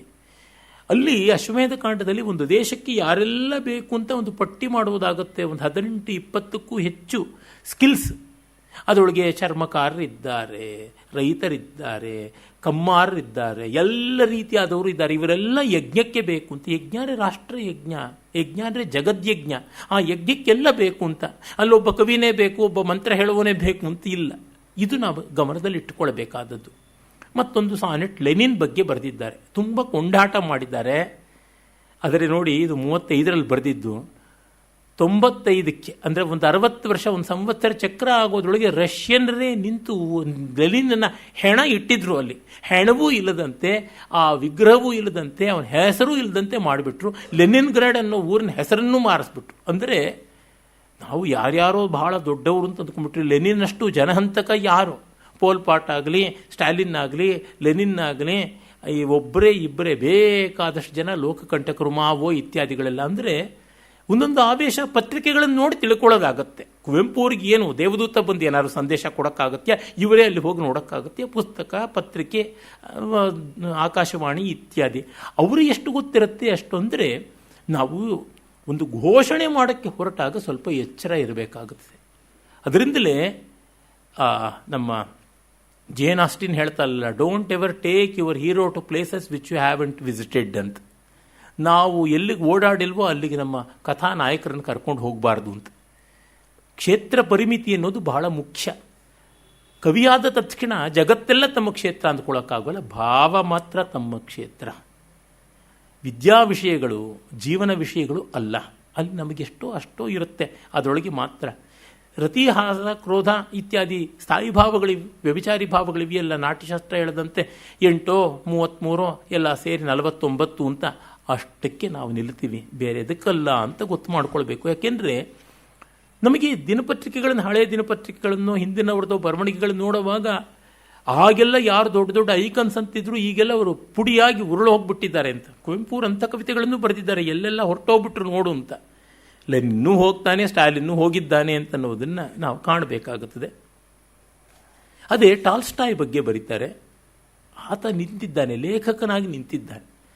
ಇಲ್ಲಿ ನೋಡಿ, ಕುವೆಂಪು ಅವರ ರಸಭಾವದ ದೃಷ್ಟಿಯಿಂದಾಗಿ ಸೋತಂತೆ ತೋರ್ದರೂ ರಸರ್ಷಿ ದಿಟತೆ ಗೆದ್ದೆ ಅಂತಂತಾರೆ. ಅದು ಹೌದು. ಟಾಲ್ಸ್ಟಾಯಿಯ ಸಾಮಾಜಿಕ ವಿಚಾರಗಳು, ರಾಜಕೀಯ ವಿಚಾರಗಳು ಎಷ್ಟೋ ಬಾರಿ ಪ್ರಶ್ನಾರ್ಥಕವಾಗಬಹುದು. ಮಾನವ ಸ್ವಭಾವ ದರ್ಶನ ಲೋಕೋತ್ತರವಾದದ್ದು, ಸಂದೇಹವೇ ಇಲ್ಲ. ಆಮೇಲೆ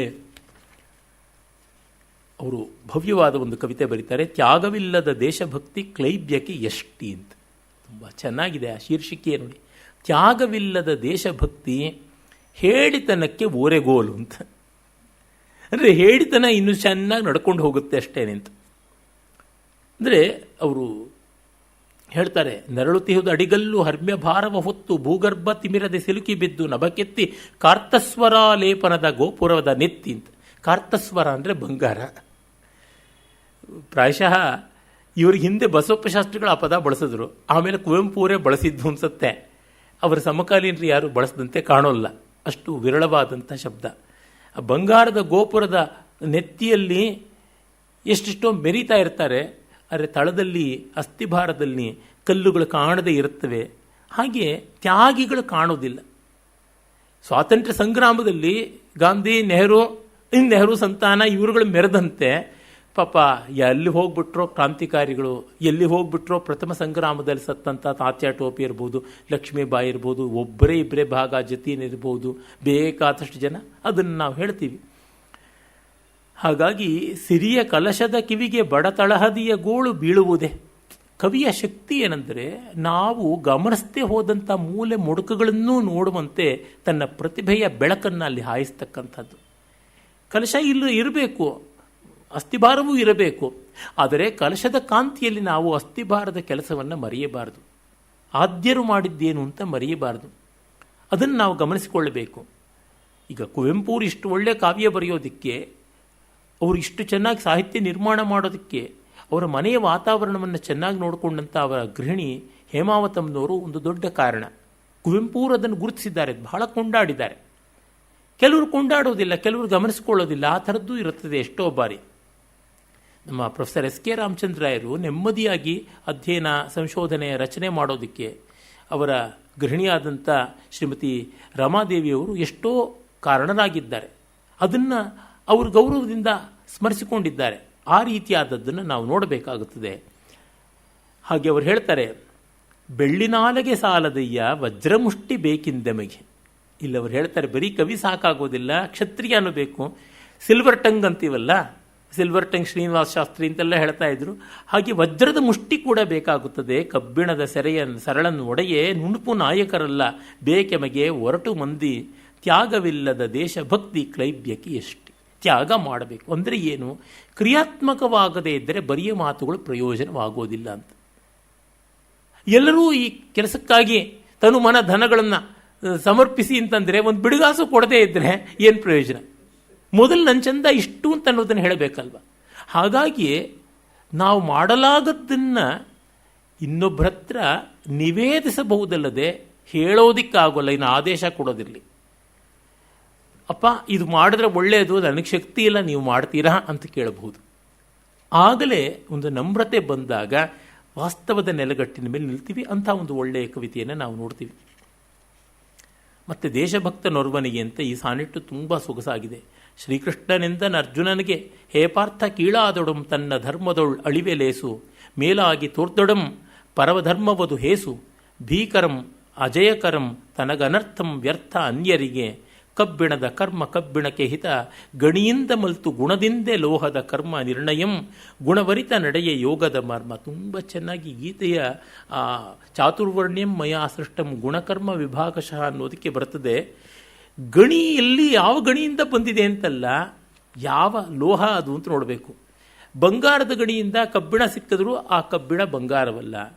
ಅದೇ ಕಬ್ಬಿಣದ ಗಣಿಯಲ್ಲಿ ಬಂಗಾರ ಸಿಕ್ಕಿದ ಮಾತ್ರಕ್ಕೆ ಅದು ಕಬ್ಬಿಣ ಅಲ್ಲ. ಹಾಗೆ ಆ ಲೋಹದ ಗುಣ ಯಾವುದು ಅಂತ ನೋಡಬೇಕಾಗುತ್ತದೆ. ಗುಣವರಿತ ನಡೆಯ ಯೋಗದ ಮರ್ಮ. ಜನ್ಮಕ್ಕಿಂತ ಗುಣ ವ್ಯಕ್ತಿಗತವಾದದ್ದು ಮುಖ್ಯವಾಗುತ್ತದೆ. ಅವನ ಸುತ್ತಲಿಂದೇನು ಅಂತನ್ನೋದು ಎರಡನೇದಷ್ಟೇನೆ. ಹೊರಗೊಳಗೊಳನಾಳ್ವ ಆ ಕಟ್ಟಲೆಯ ದಿವ್ಯ ಋತ ದೇಶಭಕ್ತನೇ ನಿನ್ನ ಕರ್ಮಕ್ಕೆ ಸುಲಭ ಕೀರ್ತಿ ದೊರೆಯುತ್ತಿದೆ, ಶೀಘ್ರ ಫಲವೂ ಲಭಿಸುತ್ತಿದೆ ಜನಕ್ಕೆ. ನೀನಿಂದು ಲೋಕಾರಾಧನೆಯ ಶ್ರೀಮೂರ್ತಿ, ಕರುಬು ನಾಣ್ಗಳ ಸೋಂಕು ಸುಳಿಯದೆ ಈ ಕವಿಮನಕ್ಕೆ ಸೌಂದರ್ಯ ಸೃಷ್ಟಿಯ ಕವಿಗೆ ಪೂಜೆ ಕರ್ತವ್ಯ, ಜನಸೇವೆ ಸಾಧನವೇ ರಸವೇ ಪರಮ ಗಂತವ್ಯ. ಕವಿಯ ಮಿತಿ ಸೌಂದರ್ಯ ಸೃಷ್ಟಿಯೇ ಕವಿಗೆ ಪೂಜೆ, ಸೌಂದರ್ಯವನ್ನು ಸೃಷ್ಟಿ ಮಾಡೋದೇ ಕವಿಗೆ ಪೂಜೆ ಕರ್ತವ್ಯ. ಆದರೆ ಅವನ ಆದರ್ಶ ಎಲ್ಲಿ, ಅವನ ಗೌರವ ಎಲ್ಲಿರಬೇಕು? ಜನಸೇವೆ ಸಾಧನೆ ರಸವೇ ಪರಮ ಗಂತವ್ಯ. ಅಂದರೆ ಅವನು ತನ್ನ ಮೂಲಕ, ತನ್ನ ಕೃತಿಯ ಮೂಲಕ ತಾನೇನೋ ಒಳ್ಳೇದು ಮಾಡ್ತಾನೆ, ಆದರೆ ರಸವೇ ಪರಮ ಗಂತವ್ಯ. ಇದು ದೊಡ್ಡದು, ಈ ಮೂಲಕ ಲೋಕಕ್ಕೆ ಹಿತವನ್ನು ಸಾಧಿಸಬೇಕಾದದ್ದು ಇದೆ ಅಂತ ಅಂದುಕೊಳ್ತಾನಲ್ಲ. ಹೀಗೆ ಸ್ವಧರ್ಮವನ್ನು ಕಂಡುಕೊಳ್ಳಬೇಕು ಅಂತ ಪ್ರತಿಯೊಬ್ಬರೂ ಸ್ವಧರ್ಮವನ್ನು ಕಂಡುಕೊಳ್ಳಬೇಕು. ನಾವು ನಮ್ಮ ಸ್ವಧರ್ಮ ಕಂಡುಕೊಂಡಿದ್ದೀವಿ, ಆದರೆ ಸಮಾಜದಲ್ಲಿ ಪ್ರತಿಯೊಬ್ಬರ ಸ್ವಧರ್ಮಕ್ಕೂ ದೊಡ್ಡ ಸ್ಥಾನ ಇದೆ. ಇದು ದೊಡ್ಡ ಸ್ವಧರ್ಮ, ಇದು ಸಣ್ಣ ಸ್ವಧರ್ಮ ಅಂತ ಇಲ್ಲ. ಧರ್ಮವ್ಯಾಧನ ಕಥೆಯಿಂದ ನಮಗೆ ಗೊತ್ತಾಗುತ್ತದಲ್ಲ, ಆ ಮಾತನ್ನು ನಾವು ನೋಡ್ತೀವಿ. ಆಮೇಲೆ ಯಶೋಲಕ್ಷ್ಮಿ, ನೆನ್ನೆಯೇ ನಾನು ಹೇಳಿದ್ದೆ, ಕೀರ್ತಿಶನಿಗೆ ಸಂವಾದಿಯಾಗಿ ಬಂದಂಥದ್ದು ಯಶೋಲಕ್ಷ್ಮಿ ಅಂತನ್ನುವಂಥ ಒಂದು ಕವಿತೆ ಅಂತ. ಇಲ್ಲಿ ಸತ್ಕಾರ್ಯದಿಂದ ಬರುವಂತಹ ಸಜ್ಜನರ ಅಂಗೀಕಾರ, ಸಜ್ಜನರ ಮನ್ನಣೆಯನ್ನು ಯಶಸ್ಸಂತ ಕರೀತಾರೆ ಅಂತ ಆ ನಿರ್ವಚನವನ್ನು ನಾನು ನಿನ್ನೆ ಹೇಳಿದ್ದೆ. ಅವರು ಇಲ್ಲಿ ಯಶೋಲಕ್ಷ್ಮಿಯನ್ನು ಆವಾಹಿಸ್ತಾರೆ. ಕೀರ್ತಿಶನಿ ದೂರ ಸರಿ ಅಂತಾರೆ, ಯಶೋಲಕ್ಷ್ಮಿ ಬಾರಮ್ಮ, ವ್ಯೋಮ ಗೋಪುರ ಶಿಖರದಿಂದ ಇಳಿದು ಬಾ ಹೇ ಅಮೃತೆ, ಮಣಿದೆನ್ನ ಮುಡಿಗುಡಿಗೆ ಶಿವೆನೀಂ ತಪೋರೂಪಿಣಿ ಚಿರಧವಳೆ ಪುಣ್ಯಮಯಿ ಲಜ್ಜಾಕರೆ ಋತಾನ್ವಿತೆ. ಈ ಯಶಸ್ಸಿನಲ್ಲಿ ನಮ್ರತೆಯ ಲಜ್ಜೆಯೂ ಇರುತ್ತದೆ. ಋತ ಜಗತ್ತಿನ ಒಳಗಿನ ಅಂತರ್ದ್ರವ್ಯ, ಅದನ್ನು ನಡೆಸುವ ಶಕ್ತಿ, ಆ ಒಂದು ಋತದ ಸ್ವರೂಪ ಏನಿದೆ ಅದು ತಿಳಿದಿರುತ್ತದೆ. ಭಗವದ್ ಆಶೀರ್ವಾದ ಮೇಣ್ ಕೃಪಾ ಸ್ವರೂಪಿಣಿ, ನಾನಳಿವ ದಾರಿಯದೆ ನೀನು ಇಳಿಯುತ್ತಿಹ ಐತಃ ಪಥಂ. ನಾನು ಅಳಿವ ದಾರಿ, ನಾನು ಇಲ್ಲವಾಗುವ ದಾರಿ ಯಾವುದಿದೆ ಅಲ್ಲಿ ನೀನು ಅವತಾರ ಮಾಡ್ತಾ ಇದೆಯಾ ಅಂತ. ನಾನು ಜಗತ್ತಿನೊಡನೆ, ಜಗದಂತರ್ಯಾಮಿಯೊಡನೆ ಸೇರುವ ಹಾದಿಯಲ್ಲಿ ನೀನು ಅವತಾರ ಮಾಡ್ತೀಯಾ. ಮರ್ತ್ಯಜಂ ಕೀರ್ತಿಶನಿ ಅಹಂಕಾರ ಖನಿ. ಈ ಮಣ್ಣಿನದು ಕೀರ್ತಿ, ಆದರೆ ದಿವ್ಯವಾದದ್ದು ಸ್ವರ್ಗದ್ದು ಯಶಸ್ಸು. ಸ್ಪರ್ಧಾ ದೂರೆ ಮತ್ಸರ ವಿದೂರೆ ಹೇ ಅಮರ್ತ್ಯೆ. ಕೀರ್ತಿಯಲ್ಲಿ ಸ್ಪರ್ಧೆಗಳಿರುತ್ತವೆ, ಅದು ರಜಸ್ಸಿನ ಕ್ಷೇತ್ರ. ಯಶಸ್ಸು ಸತ್ವದ ಕ್ಷೇತ್ರ, ಅಲ್ಲಿ ಸ್ಪರ್ಧೆ ಇಲ್ಲ ಅಂತಂತಾರೆ. ವಿಪಿನ ಚಂದ್ರಿಕೆಯಂತೆ ಶಾಂತೆ ನೀರವೇ ಧನ್ಯೆ, ಪರಾಭಕ್ತಿಯುದ್ದೀಪನವೇ ತವಾಗ್ನಿತಪದ ಚಿಹ್ನೆ. ಪರಭಕ್ತಿಯನ್ನು ಉದ್ದೀಪಿಸ್ತಕ್ಕಂಥ ಅಗ್ನಿತಪಸ್ಸು ನಿನ್ನದು ಅಂತ ಒಂದು ದಿವ್ಯ ರೂಪಕ ಮಾಡ್ತಾರೆ. ಹಾಗೆ ನೀನು ನಿತ್ಯಂ ಅಕ್ಷುಬ್ಧೆ ಗರ್ವವರಿಯದ ಮುಗ್ಧೆ ಸುವಿದಗ್ಧೆಯಾದೊಡಂ. ನೀನು ತಿಳಿದವಳಾದರೂ ಬಿಂಕ ಭಿನ್ನಾಣ ಇಲ್ಲ. ಹೇ ಅಸಂಖ್ಯ ಹೃತ್ಸಂಗಿನಿ ಕವಿ ಯಶೋಲಕ್ಷ್ಮಿ, ನೀನರವ ಅನವರತ ಮೇಕಾಂಗಿನಿ. ಕೀರ್ತಿ ಸಂತೆ ಮಧ್ಯೆ ಇರುತ್ತೆ, ಯಶಸ್ಸು ತಪೋಮಯವಾಗಿ ಇರುತ್ತದೆ ಅಂತನ್ನುವ ಭಾವವನ್ನು ಕೊಡ್ತಾರೆ. ಮತ್ತೆ ಅವರು ಇನ್ನೊಂದು ಕಡೆನೂ ಕೇಳ್ತಾರೆ, ರಸವಿರಲು ಜಸವೇಕೆ ಅಂತ. ರಸ ಇದ್ದಾಗ ಮಿಕ್ಕಿದ್ದು ಯಾವುದು ಬೇಕು? ಮನುಜ ಕೃಪಣತೆ ದಾನವೀವ ಕೀರ್ತಿಯೂ ಬೇಕೆ. ಮನುಷ್ಯನ ಕಾರ್ಪಣ್ಯ ಕೊಡುವುದು ಕೀರ್ತಿಯನ್ನು, ಅದು ನನ್ನ ಕಾವ್ಯಕನ್ನಿಕೆಗೆ ಬೇಕೇ ಬೇಡ. ರಸವಿರಲು ಜಸವೇಕೆ, ರಸ ಇದ್ದಾಗ ಬೇರೆ ಯಾವ ಕೀರ್ತಿ ಇತ್ಯಾದಿಗಳು ಯಾವುದೂ ಬೇಡ ಅಂತ ಹೇಳ್ಬಿಟ್ಟಂತಾನೆ. ಪಾಪ ಮೋತಿಲಾಲ್ ನೆಹರು ಅವ್ರ ಬಗ್ಗೆನೂ ಒಂದು ಸಾನೆಟ್ ಬರೆದಿದ್ದಾರೆ. ಅದು ಸಪ್ಪಿಯಾಗಿ ಲೆನಿನ್ ಥರದ್ದೇ ಆಗುತ್ತೆ. ಇವೆಲ್ಲ ಕೂಡ ವರ್ಷಿಪಿಂಗ್ ಫಾಲ್ಸ್ ಗಾಡ್ಸ್ ಅನ್ನೋದ್ರೊಳಗೆ ಸೇರುತ್ತದೆ. ಬುದ್ಧನ ಬಗ್ಗೆ ಒಂದು ಒಳ್ಳೆಯ ಸಾನೆಟ್ ಬರೆದಿದ್ದಾರೆ, ಧ್ಯಾನಪೂರ್ಣವಾದಂಥ ಸಾನೆಟ್ಟು. ವಿಕಸಿತ ಸಹಸ್ರದಲ ಪದ್ಮಪೀಠದ ಮೇಲೆ ಮಂಡಿಸಿದ ಧವಲಿಮಾ ಧ್ಯಾನ ಸ್ಥಿಮಿತ ಮೂರ್ತಿ, ಹೇ ಬುದ್ಧದೇವ ನಿನ್ನತುಲ ಬುದ್ಧಿಸ್ಫೂರ್ತಿ, ಮಾನವ ಮೂರ್ಖತೆಯ ದಹಿಸುವ ಮಹಜ್ವಾಲೆ ಅಂತ ಬಹಳ ಉದಾತ್ತವಾದ ಒಂದು ವಿಶೇಷಣಗಳು ಕೊಡ್ತಾರೆ. ಇಲ್ಲಿ ಕಾವ್ಯ ಕಡಿಮೆ ಇದೆ, ಭಾವ ಹೆಚ್ಚಿದೆ. ಅವ್ರು ಹೇಳ್ತಾರೆ, ವೈರಾಗ್ಯ ವರ್ಷವನ್ನು ಕರೆದು ಜನರಲ್ಲಿ ಮತಿಯು ಶ್ರುತಿಯ ಬಂಡೆಯ ಬೆರೆದು ಮೂಡುವಂತೆಸಗಿರುವೆ, ಹೇ ಪುಣ್ಯಮತಿ ಮೂರ್ತಿ, ಮತದ ಮತಿಹೀನತೆಯು ಸಾಕೆಮಗೆ ಬೇಕು ಸನ್ಮತಿಯ ನಾಗರಿಕತೆಯು ಅಂತ. ಮತ ಒಂದು ಒಪಿನಿಯನ್, ಅದಕ್ಕಿಂತ ಮಿಗಿಲಾದದ್ದು ದರ್ಶನ, ಅದು ಬೇಕು ಅಂತಂತಾರೆ. ಮತ್ತು ಅವರು ಭರತ ಮಾತೆಗೆ ಒಂದು ದಿವ್ಯವಾದಂಥ ಒಂದು ಸಾನೆಟ್ಟನ್ನು ಅರ್ಪಣೆ ಮಾಡ್ತಾರೆ. ಆ ಭರತ ಮಾತೆಯನ್ನು ಸಾನೆಟ್ಟನ್ನು ಮತ್ತು ಇನ್ನೊಂದೆರಡು ಸಾನೆಟ್ಟನ್ನು ನಾಳೆ ದಿವಸ ನಾವು ನೋಡೋಣ. ಅದಾದ ಬಳಿಕ ಅಗ್ನಿಹಂಸ ಅನ್ನುವ ಕವಿತಾ ಸಂಗ್ರಹದ ಕಡೆಗೆ ಹೋಗ್ಬೋದು. ನಮಸ್ಕಾರ, ಧನ್ಯವಾದ.